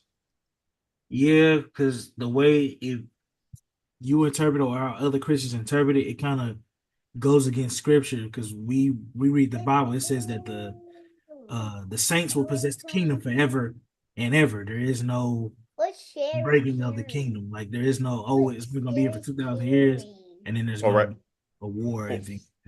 Well, right here, I think most people get this from Revelations 20:4. I understand this to be now. He says, and I saw thrones, and they sat upon them, and judgment was given them unto them. And I saw the souls of them that were beheaded for the witness of Jesus and for the word of God, and which had not worshipped the beast, neither his image, neither, excuse me, neither had received his mark upon their foreheads or in their hands. And they lived and reigned with Christ 1,000 years, which 1,000 kilia is more than one, so at least two. So I see that the kingdom has already been here, because the kingdom, like as Christ said, the kingdom of God is within you, and it's when the Spirit is directing your walk. And the Spirit was given to all flesh at Pentecost in Acts 2.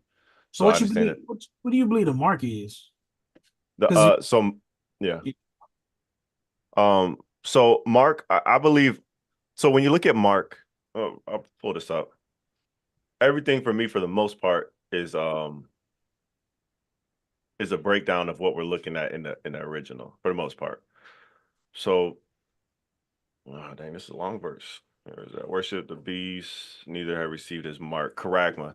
So this word charagma, it speaks about it's a boundary, character, or a stake. So a boundary line is something that somebody's limits of where they're willing to cross and not cross. So a law of sorts, right? So the character of the beast is to disobey God and go beyond his boundary. So I believe the mark of God is we kind of hold to that.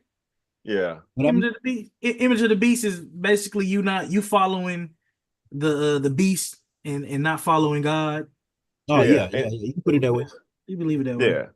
Yeah. The beast is it's just very general for false worship, false belief, disbelievers, and that's why when it talks about Babylon, it says Babylon's the mother of all idolatry. Interestingly enough, when you look at idolatry, it's the word idolatria. Ido means to see, latruo means to worship, means to worship what you see. So idolatry is not just having like a Buddha statue, going to the Kaaba. It's worshiping everything you put your eyes on. So whatever you serve and work for in life, that's what you're doing. That's why God says, go ahead. I was gonna say we take that to be an actual mark. An actual mark. Yeah, what you said, we view more so to the image. Yeah, the image and stuff like that. It's more of a following the world and stuff like that. But then when we see mark, we believe that that's gonna be something that's gonna be ushered out for real. Oh, yeah, no. Yeah, I believe all of it's going. Yeah. But I don't know, because I'm about to switch topics. So you. Wait, hold on. Before you switch topics, let me get back in there. That mark is that damn cell phone. Hey, yo, lose that cell phone. And look, you can't. The bank, your emails, IRS, lose that phone. They all want to send you a goddamn text. Hey, you know what though? It's kind of similar to that, but it ain't the phone. I wouldn't say the phone. I wouldn't say the phone. Yo, I'm locked. Yo, bro. Control the phone. Bro, I'm locked. I'm living this. I'm locked out. I'm locked out so much. I can't even get a debit card because I got my phone because they can't send me a text. Like, what the fuck? The IRS to check my IRS account, they gotta send me a text. Like, yo, I told my bank. I said, so if I signed up without a phone, I don't get a bank account because you got to text me. It's like, yeah, yo, you need a phone for everything, bro. Everybody want to text you. Yeah. I can't even pay my I can't even put money on my credit card without my phone. Bro, it can't be the phone though, because if it is the phone, he joking. He joking. Oh, yeah. Hey, I don't know, man. We talk to a lot of people. Some people be. I'm not joking at all. Serious. Are you serious, Unbiased? Yes. When you go register for something, you know how they have required fields? And required fields your goddamn phone number. I gotta give you my phone number. Some people thought it was at some point Social Security because it was the same thing as the phone. No, it's not. That's spooky shit. Look what I'm telling you, bro. See, this is going over your head a little bit. I'm saying I'm living this right now. I can't get shit done because my phone is damaged and I can't receive a text. So it stretched further than banks. I can't get a lot of shit done. and it's holding me back because, and so that's why I can't. This realization, like, God damn, your phone, yo, listen, I'm there in person. I got my Social Security card. I got my birth certificate. I got everything needed, right? Mm. And I'm there in person. I'm there in the flesh, but I ain't got the phone. So the phone is more important than everything I had there. No, I see that. I disagree, but I mean, whatever your head. But whatever, anybody, bro. anybody who's living life, try to do something without your phone. Watch nothing get done. Nothing get done. It's gonna be tough. It's gonna be tough. Yeah, it's gonna be tough. But hey, I just want to talk about one last Go back on thing. mute. Actually, yeah. So let me get out of here. I gotta wake up early this morning. Yeah, before we depart, right? Man. Peace. All right, peace on bias. Peace, brother. Peace. Come on. Yeah, one last thing before we depart. I know we talk about the light to the Gentiles, right? Can we go to Isaiah 60? I just want to get your exegesis on Isaiah 60, what, 16? 16? 1, and then we can jump there. Okay. All right. You want me to read it? You can. Yeah, I mean whoever can read. I got you. Where you want me to start from? From 1, and then we can jump. It says this is Isaiah 60. Jump to 10. All right, Isaiah 61:1. It says, "Arise, shine, for thy light is come, and the glory of the Lord is risen upon thee."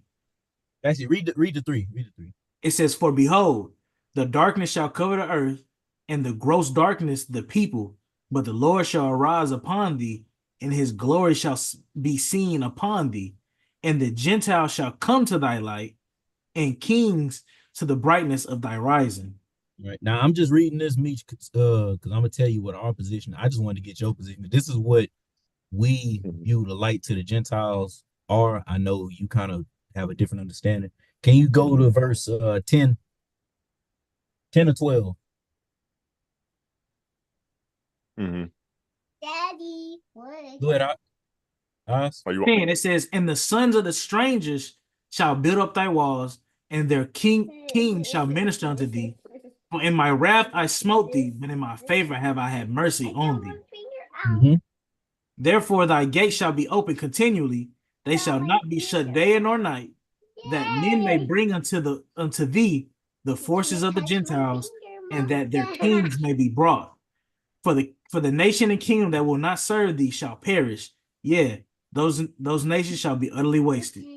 So how we view a light to the Gentiles is ultimately, because we agree, ultimately all nations, everyone on earth, they are going to serve the God of Israel. They're going to follow the laws, statutes, and commandments, but there's still a hierarchy with Israel being on top and other nations serving, to where no war, it's peace, no hunger, none of that. It's just you got to serve the Israelites. You serve the Israelites and their God. That's what we view a light to the Gentiles being, a world that's drastically better than what we currently have. Is just Israel's on top, right? So I just want what your exegesis is, and we and do. you know, there's. I was gonna say we do agree with how you use cosmos, how Christ died for the natural order of the world. We believe that the natural order of the world is Israel on top, and everybody in subjection to Israel, and they worship our God. Yeah. Well, I don't believe exactly that about cosmos. Okay. But yeah, because I know you guys do understand its natural order. I understand it as the orderly arrangement of mankind, meaning the elect out of men. That's how I understand it, but it's inclusive of the Gentiles. So it's mostly a word that refers to the Gentiles while not specifying only Israel. Yeah, that's why I said we agree just without the Gentiles part because of Isaiah 60. That's what the brother was saying. I mean, I just want your exegesis. Because this is what we use this and Isaiah 2 and Malachi 4 when it goes to beat your swords into plowshares, nation shall not learn war anymore. All of that in conjunction is what we view that light to the Gentiles. So I just wanted to know if you had exegesis on that. Okay, which verse exactly? Just what we read in verse 10 through 12. I mean the crux is 10 through 12. We read 1, 2, 3, verses 1 through 3 to get the context of the whole light to the Gentile, but specifically 10 to 12. Okay. So are we saying the context here is this in the kingdom? Eschatology. We Okay. believe so. We believe so. Okay, what verse are you going to that's showing you it's in the, because I'm gonna give you my honest answer. This is not something that I've read a lot. I have read it a little bit because I know you guys go here, but so what verse would you go to show that this is like eschatological? Verse 9. Verse 9, okay. Yeah. Surely the isles shall wait for me, and the ships of Tarshish first, to bring thy sons from far, their silver and their gold with them, unto the name of the Lord thy God, and to the Holy One of Israel, because he hath glorified thee. And we would also say verse 18 too. Yeah, because we just don't see that happening in biblical history. Violence shall no Especially more verse be 18. Yeah. Violence shall no more be heard in thy land, wasting nor destruction within thy borders. Thou shalt call thy wall salvation and thy gates praise. Yeah, we don't see that at all happening anytime. Israel's always been on attack.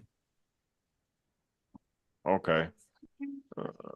Little one shall become a Shoot, and 16. It's talking about Christ there. 16. Also suck the milk of the Gentiles and shall suck the breast of kings, and thou shalt know that I, the Lord, am thy Savior and thy Redeemer, the mighty one of Jacob. Yeah, that's the Redeemer is definitely Christ. The Redeemer is Christ? Is Christ not the Redeemer? Well, he's saying, and I, the Lord, your Savior, your Redeemer. Like that's all Christ. Oh, so you believe Christ is Yahweh? No, I don't believe he's Yahweh, but he's like Yahweh's arm. So whenever the Most High needs something done, he sends Christ to do it. So when we go to war, he's gonna send Christ to do it, and Christ is gonna command us to go to war. Okay. Yeah, I mean, yeah, I don't understand that in the same way you guys might understand it. Let me go. Where were we at? Verse 1. Arise, shine, for thy light is come, and the glory of the Lord is risen upon thee. For behold, the darkness shall cover the earth, and gross darkness the people, but the Lord shall arise upon thee, and his glory shall be seen upon thee.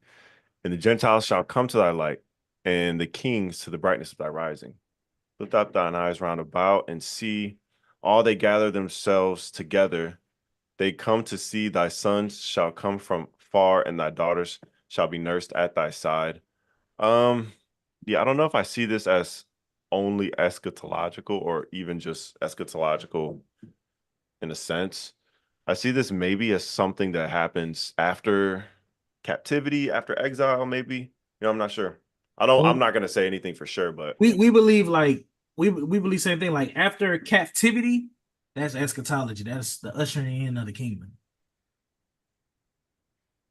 oh, I'm talking like, okay.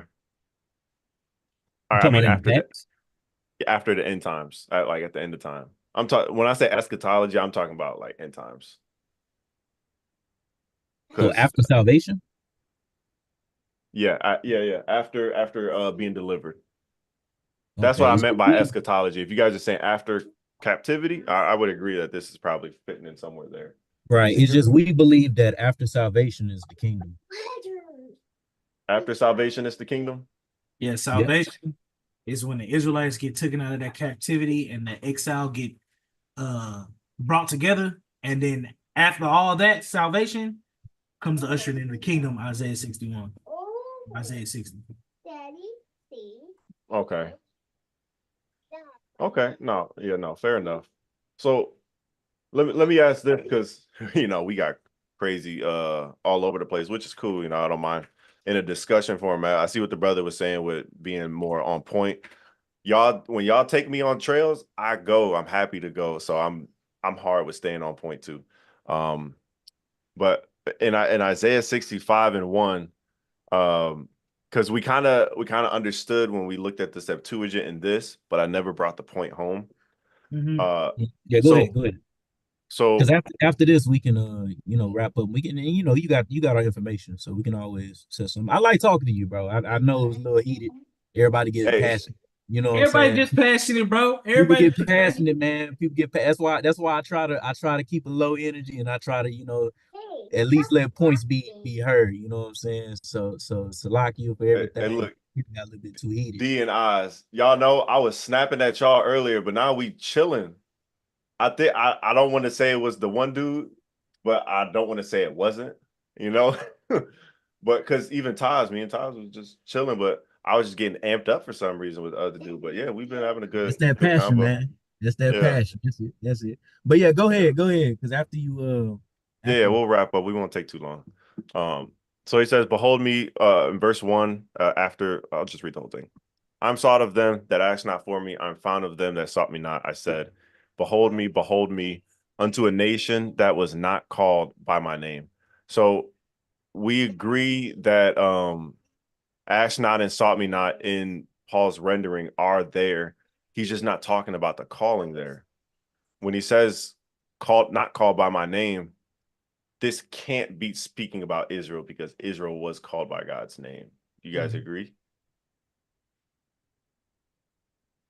It just I can't, because like in the next couple of chapters later, he says that the heathen were never called by the Lord's name. So it's like That's my point. Yeah, that's what I'm saying.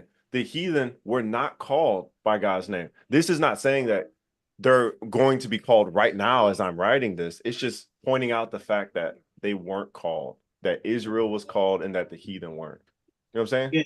yeah, I understand what you're saying, but it doesn't line up with how I see prophecy. Like with Isaiah 6:60, it's like, well, damn, if the heathen are called, why they don't get the light? They gotta come to the light.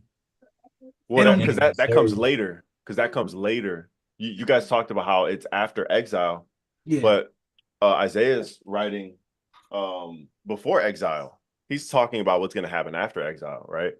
Would you say this is after exile? This? Yeah. I don't. Or you don't really have a pinpoint on this. It's hard to say exactly when. I know, because the Bible jump back in the past and in the future and in the present. Yeah, I understand. Yeah, it's hard to say exactly when he's directing this, but at this point in time, I would say it's hard to tell for that, you know.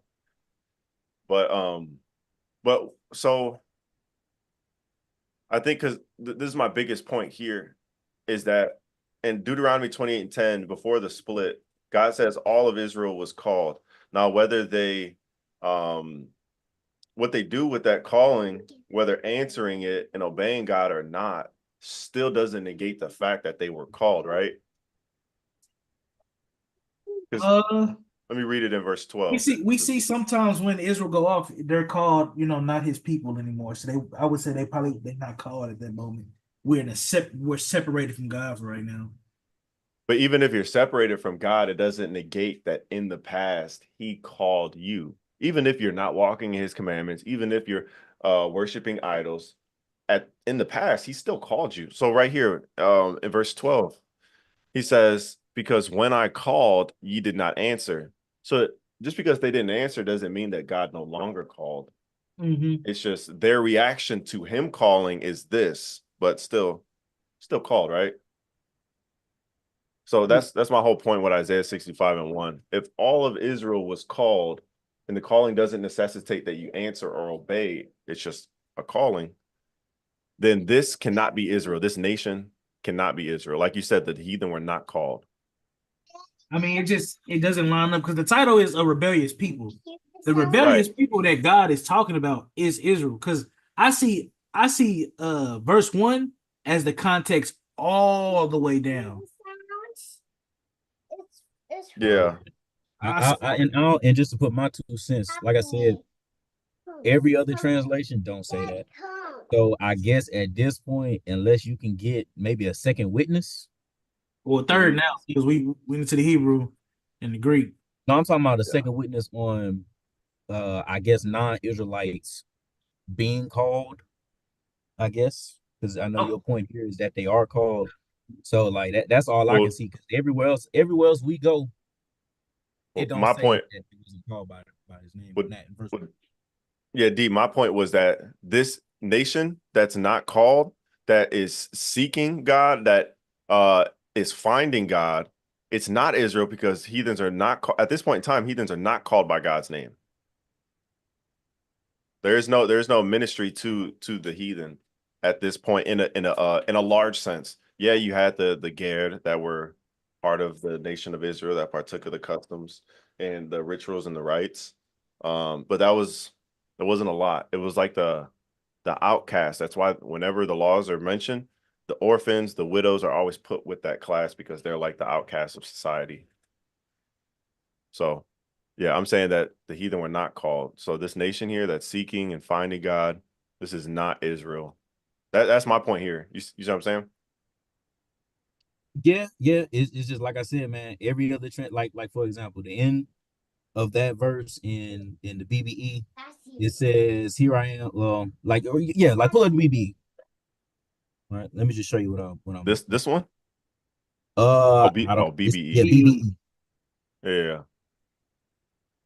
Just to show you, like kind of what I mean. Yeah. All right. So you see how it says here, I have been ready to give an answer to those who did not make prayer to me. I have been offering myself to those who are not searching for me. I said, here I am, to a nation which gave no respect to my name. And pretty much every other translation has something to that effect. Like the NLT says, to a nation that did not call on my name. Right. The GNT literally has it, him saying, my people didn't answer me. So that's why I said, like, everywhere else that I see in translations, in the context, in the chapter itself, and in other places in Isaiah, when he says the heathen aren't called by his name, that's why I have to say, man, it's got to be a mistranslation. Now, if there is another precept or a second witness that shows non-Israelites being called, or something to the same effect, then okay, now we can look at that. But right now, I only see one verse that says Yeah. it, and that verse doesn't say the same thing when we go to other translations. And I think that's why I've spent time to studying Greek and Hebrew, because if you kind of don't know your way around it, you're at the mercy of translators and you're just kind of hopping from one to another, and they all have something different. Like this one speaks about prayer, and I don't even think there's anything about prayer in this verse. Mm-hmm. No, I agree. I only mention translations because we take first and foremost context. Is why the brother told you there's different spots in Isaiah that we would say contradicts that, because the context that, and then like for example Isaiah 60, we look at different contexts. Shoot, Isaiah 60, Isaiah 14, Isaiah 11. There's many different places. When we look at context, it doesn't jive with the sentence, because at the end of the day, this is a transliteration into English itself. Yeah. But like, even when he says to a nation which gave no respect to my name, that would entail this giving respect or regarding. This would entail an active verb, but the verb here, like we saw, it's pual. You guys can look at the stem. That's a passive verb. So I don't, that's why when it comes to like some of these verb translations, I don't agree, just because of how the word itself is. So it makes me question like some of this. Like, I wonder how do they have the Young's literal? Yeah, let's look at Young's literal translation. Yeah, I feel it. I feel everything saying. That's why I'm asking, like, is there another verse that's saying the same thing or something similar? Yeah. What'd you say? Is there with Isaiah 1, Isaiah 65 and 1, like showing heathens being called. Oh, no. I'm saying in this verse, heathens are not called. You're wanting me to show where heathens are called? Right. I guess now I'm understanding what your we understand how you breaking this down. How you breaking this down is because it says unto a nation that was not called. This has to be talking about the heathen, but it just doesn't line up, because it starts off the sentence with that and then jumps into I have spread out my hands all day to a rebellious people, when this whole context, as the chapter is called, a rebellious people. Right. So, like, because this right here, let me real quick. I don't mean to cut you off, D. Let me ask this. So when in verse 2 down, when he uses let me see. So when he speaks about this people that provoketh him to anger, to his face, in verse 3, is this Actually, no, that's not the question I wanted to ask. Okay, let me ask this. This might be a better question. Can you show me in the Old Testament where Israel is said to not be called by God's name? I mean, we can go to Hosea 1:10. That won't work though. Just because it's about him not being his people, not about them not being called anymore. You know what I'm saying? Yeah. So it would be specific to. But that's why I said, like, where is the precept? Because we all agree verse 2 on down until whatever verse is talking about Israel. We can see that. We can see that in history. We can see them being rebellious. But where do we see the Most High attempting to call these other nations or to be sought after by these other nations? Like, I don't see that. I don't see it.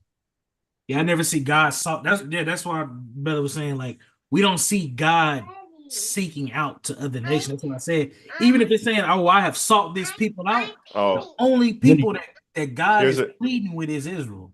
Here's another place, Isaiah 63, 18 and 19. The people of thy holiness have possessed it but a little while.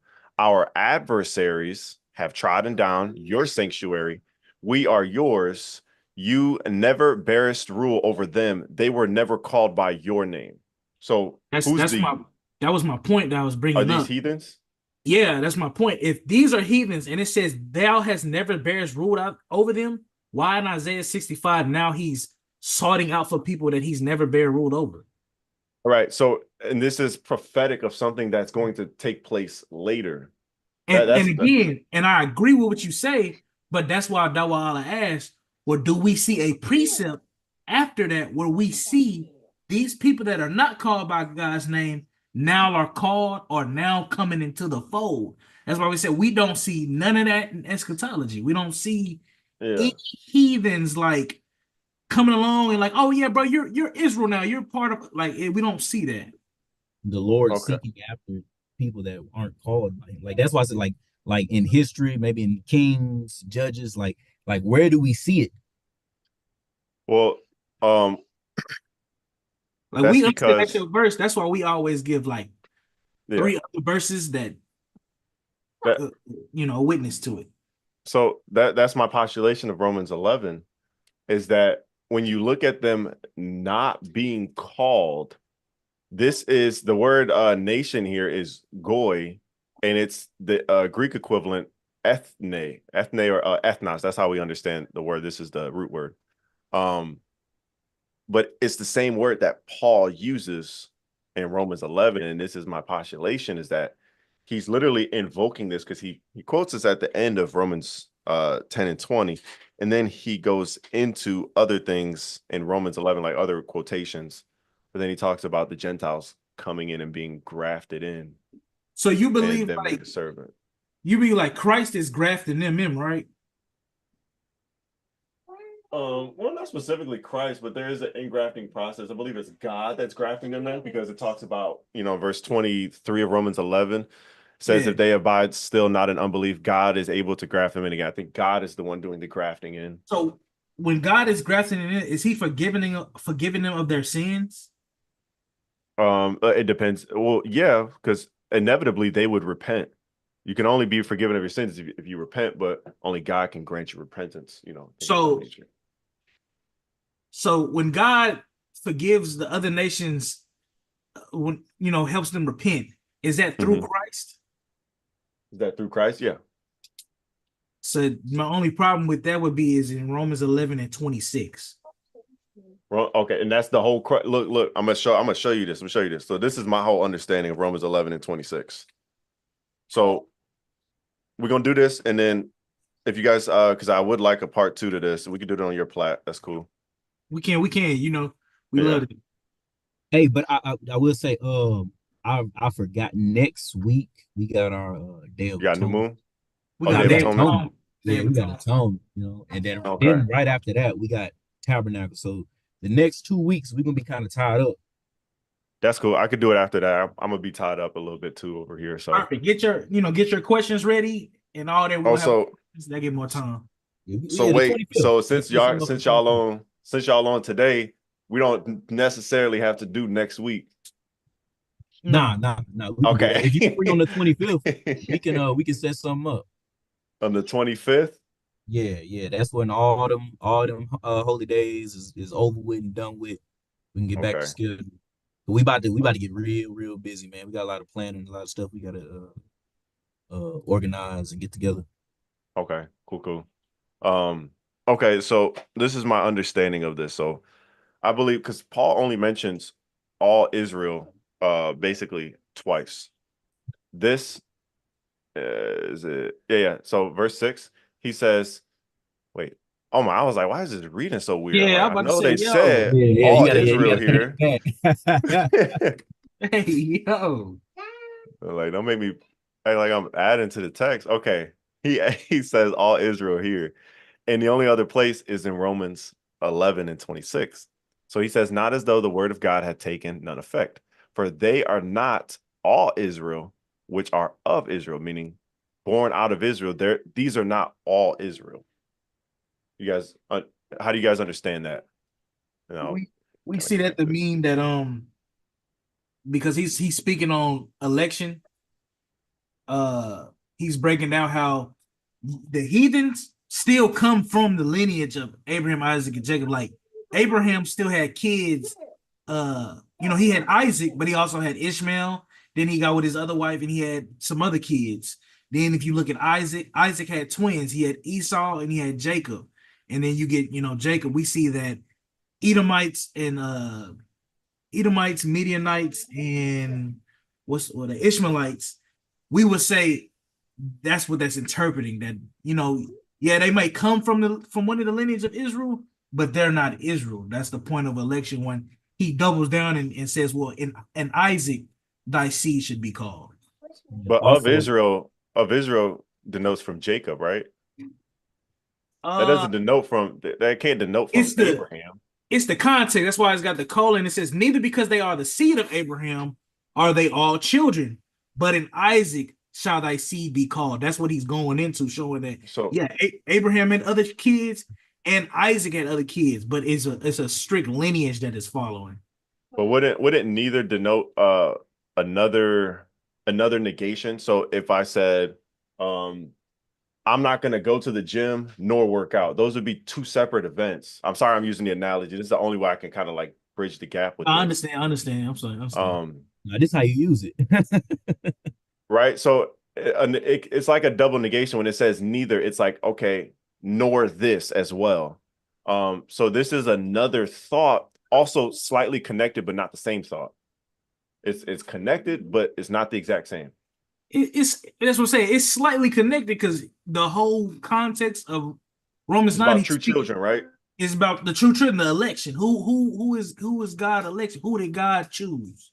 Right. So and then he goes in to speak about Abraham, and he says, because they are the seed of Abraham, neither because they are the seed of Abraham are they all children. So now it's speaking about children of Abraham, but before it was speaking about children of Israel, like true Israel. So I believe it gives us two understandings on, hey, children of Abraham, children of Israel. But my whole point here, and I'll just wrap this up because you guys might need to go to sleep, or it's getting late for me. Yeah, Yeah. But he says, for they are not all Israel, which are of Israel. This denotes people who are born from Jacob. And it says, this is not all Israel. So there's a true Israel that is not composed of only Israelite born people. It does contain Israel. So it's not Gentiles coming and replacing Israel. It contains Israel. As Paul says in Romans 11, he goes on and he says, hey, there's an election of Israel and there's the rest are blinded.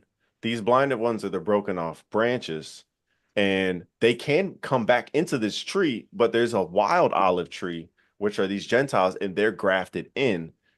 And in verse 26, when he says, and so all Israel shall be saved, Paul just told us that all Israel is not all Israelites. It's a okay. portion of Israel, right? It's because he's talking about the elect, the called out seed. So when he uses this, it's weird how he says, and so. The word so, it's an adverb. It means in this way.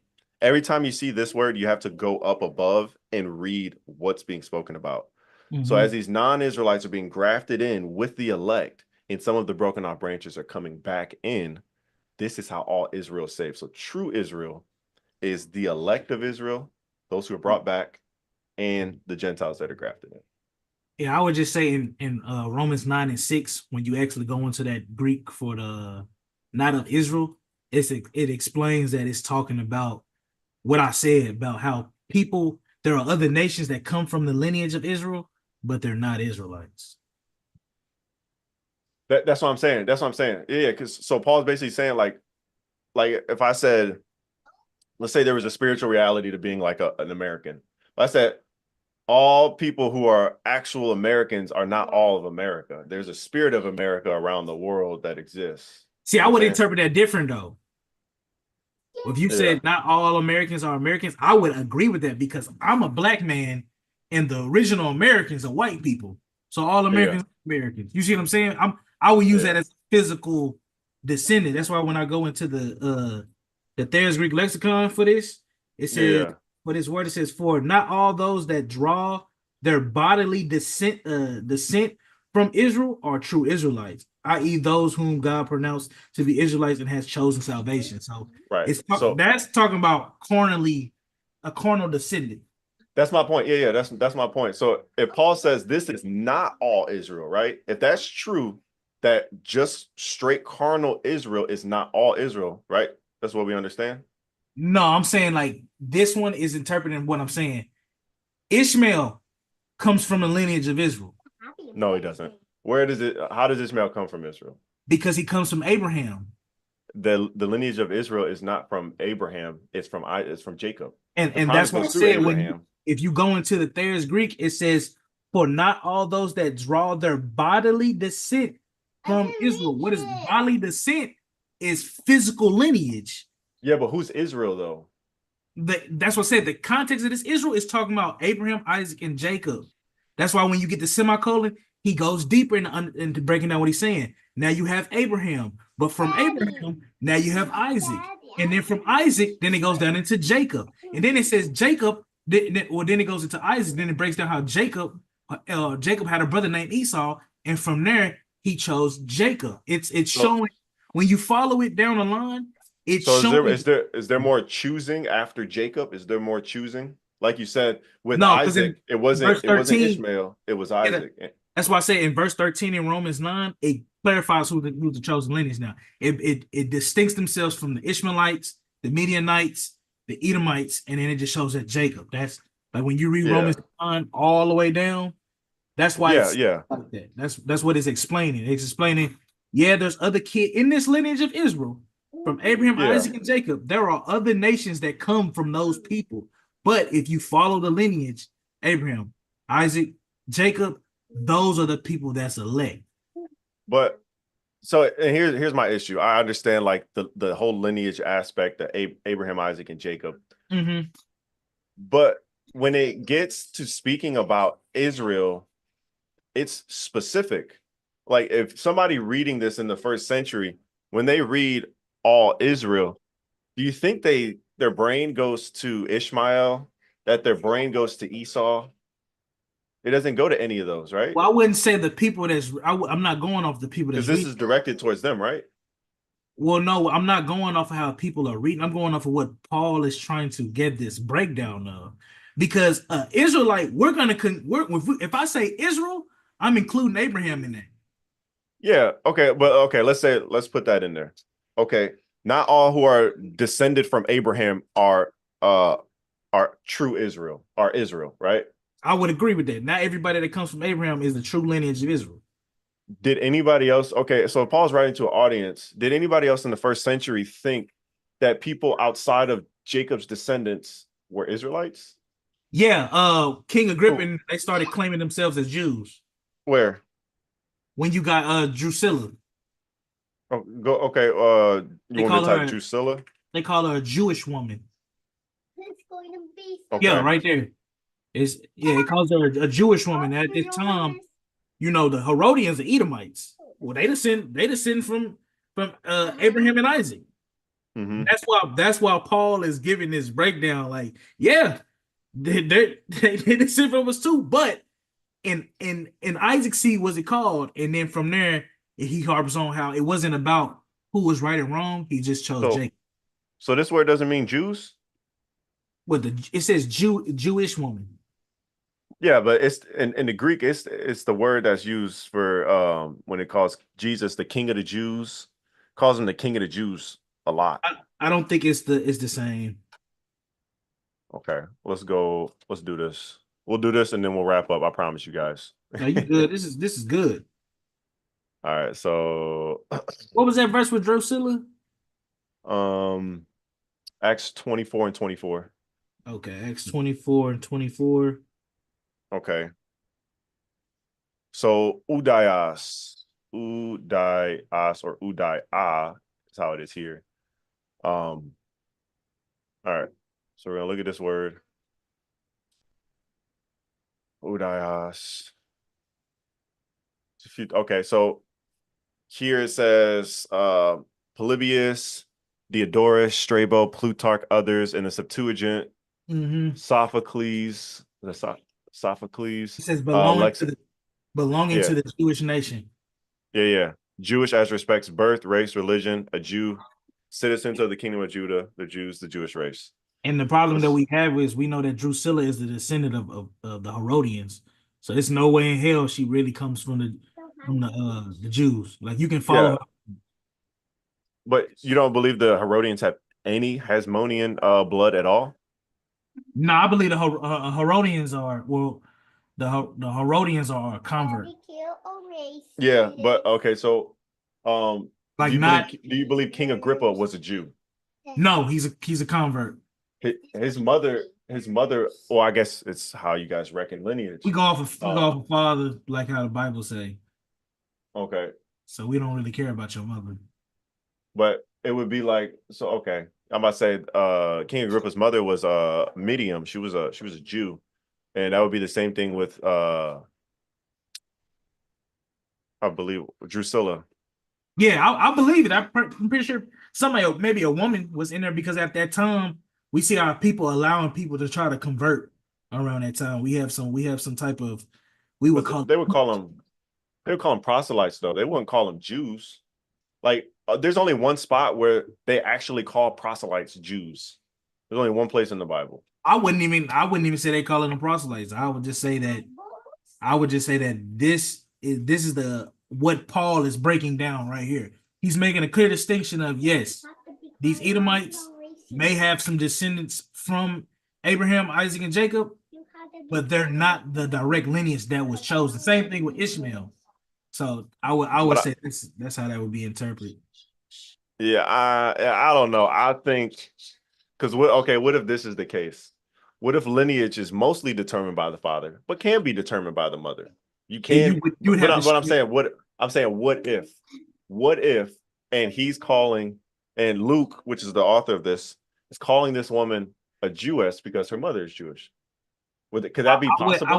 I would say I wouldn't have to I wouldn't agree with that because the Torah has a distinctive how do we know somebody's a Jew, and it's off the men of Israel. It doesn't even matter what your mom is. Well, that's how the tribe is determined, not if you're an Israelite. No, it does. It determines your whole lineage. That's why when you go in Ezra chapter 2, those brothers that was trying to be priests, they couldn't be priests because they didn't know who their fathers was, but their mother was an Israelite. Yeah, that was the tribal determination. But they were still Israelites. It doesn't say like they weren't Israelites anymore. I didn't say they wasn't Israelites, no, but what I'm saying is to be an Israelite, period, whatever tribe, if let's say a Edomite gets with a woman that's from Judah, that child is not an Israelite. That child is an Edomite. I'm gonna save this verse for next time we talk. You go to Second Chronicles. Yeah. Yeah, we know. Yeah, we know. Yeah. My answer to that would be before the law was actually codified on what makes somebody Israelite. They were just showing honor to that man in the Bible. You talking about Shishan? Yeah, he's talking about Shishan. Oh. Oh, so look, y'all gave a different answer. I've heard like 5 or 6 different answers to that, which is What they say? interesting. Some say, oh, Egyptian can mean somebody who's an Israelite that lives in Egypt. Another said, the child that they had wasn't actually an Israelite, which everything just disagrees with that completely because it's the lineage of Judah. But in certain cases, that can happen if Well, you when know. you look at that lineage of Judah in there, it tells you how he didn't have any sons after that. He only had a daughter. So the daughter actually got with a bloodline Egyptian. And to give honor to that man, because he probably was a great man in Israel, they just claimed his kids. But I would say that term that would have to have happened when we was in Egypt, and around that time when we was in Egypt, we didn't have no codified law that said, "Oh, this person's an Israelite based off of this." Well, I think what's interesting is we see the father is the one directing the lineage most of the time, and what we see is one rarity or possibly two. Yeah, possibly two. There's another one I can't remember it off the top of my head, It's but one or I know two. it's another one with in like King David's time, they Yeah, they claimed the boys off of the mother because they had no idea who the father was. You know, sometimes Israel we just be black people do that. We do that now.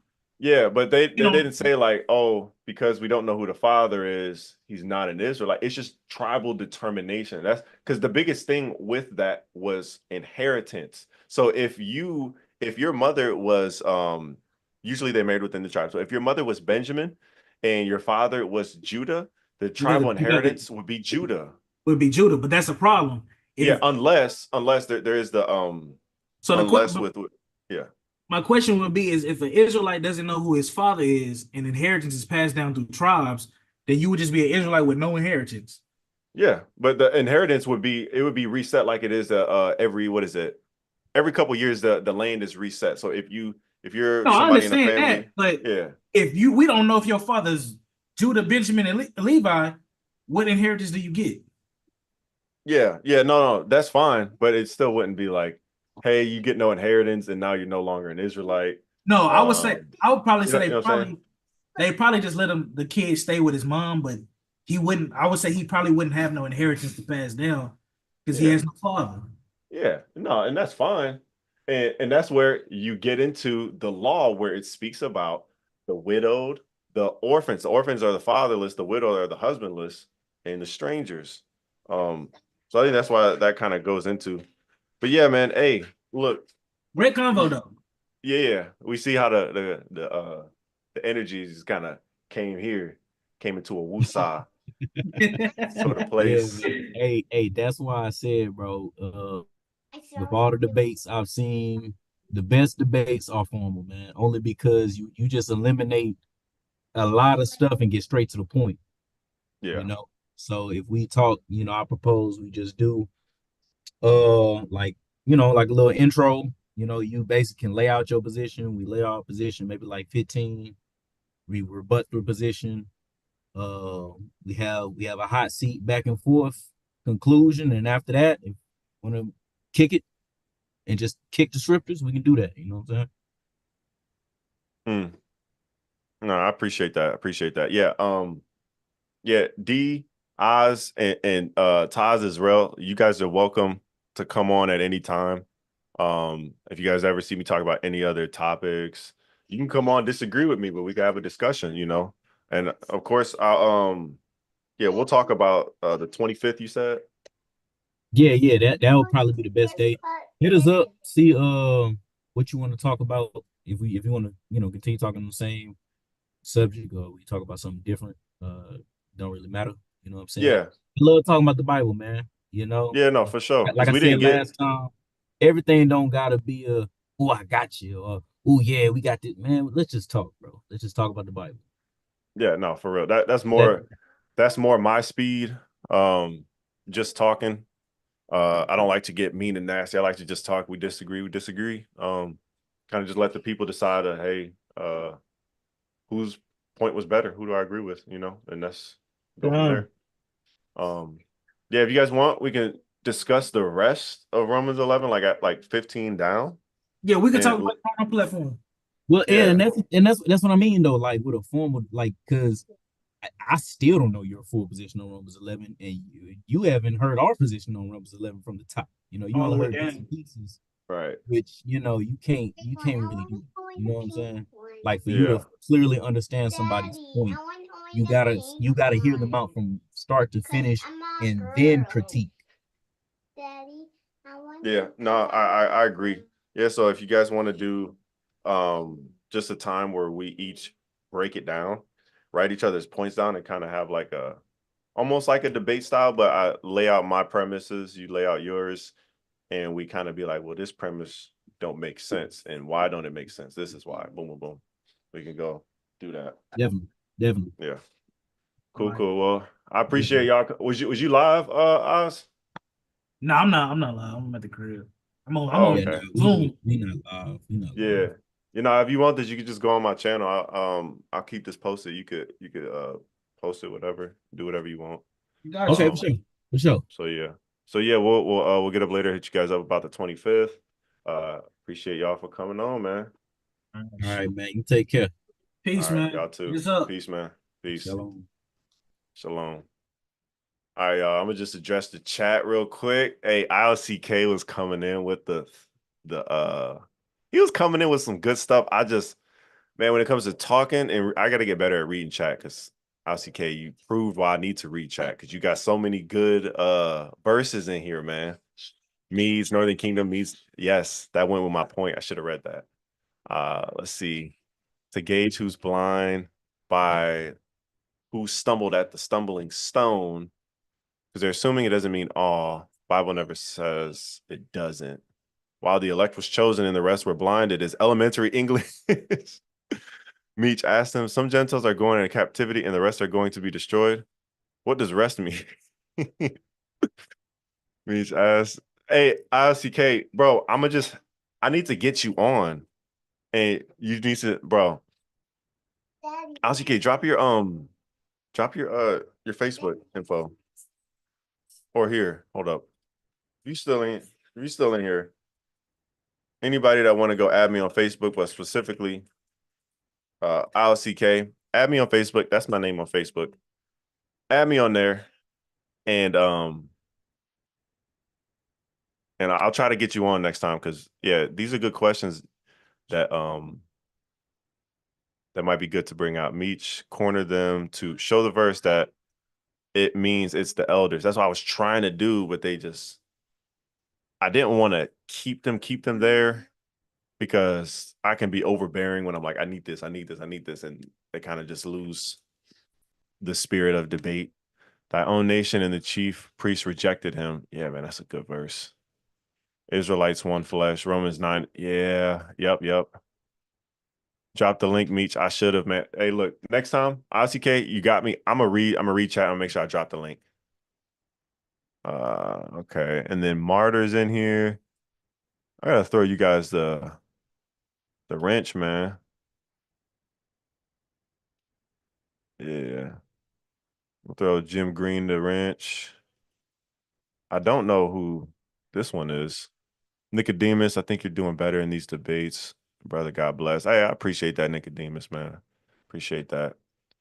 Haha, it's not written correctly. Yeah, dude, I was like, that's why I was trying to go into the Hebrew, and then when they just don't take my word at that point, I don't I don't try to beat them up. These guys were cool, so if it was just me and that other dude though, man, oh man, I would have been muting him left and right, but because D was in there and when he was coming in talking, he kind of calmed me down, but I got all the way calmed down when the one dude left.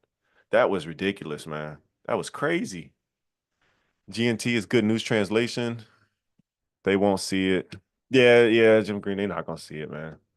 I mean, it's simple, man. I walked them to certain places, and then when we got to wrapping up and making a conclusion on those premises, they were like, "Nah, this context is different," and that's just how it's gonna be, and it is what it is. But hey, look, I've been on here for a minute. I'm about to hop off, y'all. I appreciate y'all, everybody that came in and showed some attention in the chat and show some love, you know. But I hope to have some more of these type of discussions. I'm gonna do my best because I did not break up the last video. I promise you guys I would break up the last video. I'm gonna break this up into sections so that you guys know when we talk about Romans 11 and when we go off into other places. So cool. I hope you're enjoying this. Man, I'm biased funny, man. It'll do funny, man. But all right, y'all. I appreciate y'all for stopping by. Peace to the chat. Everybody have a good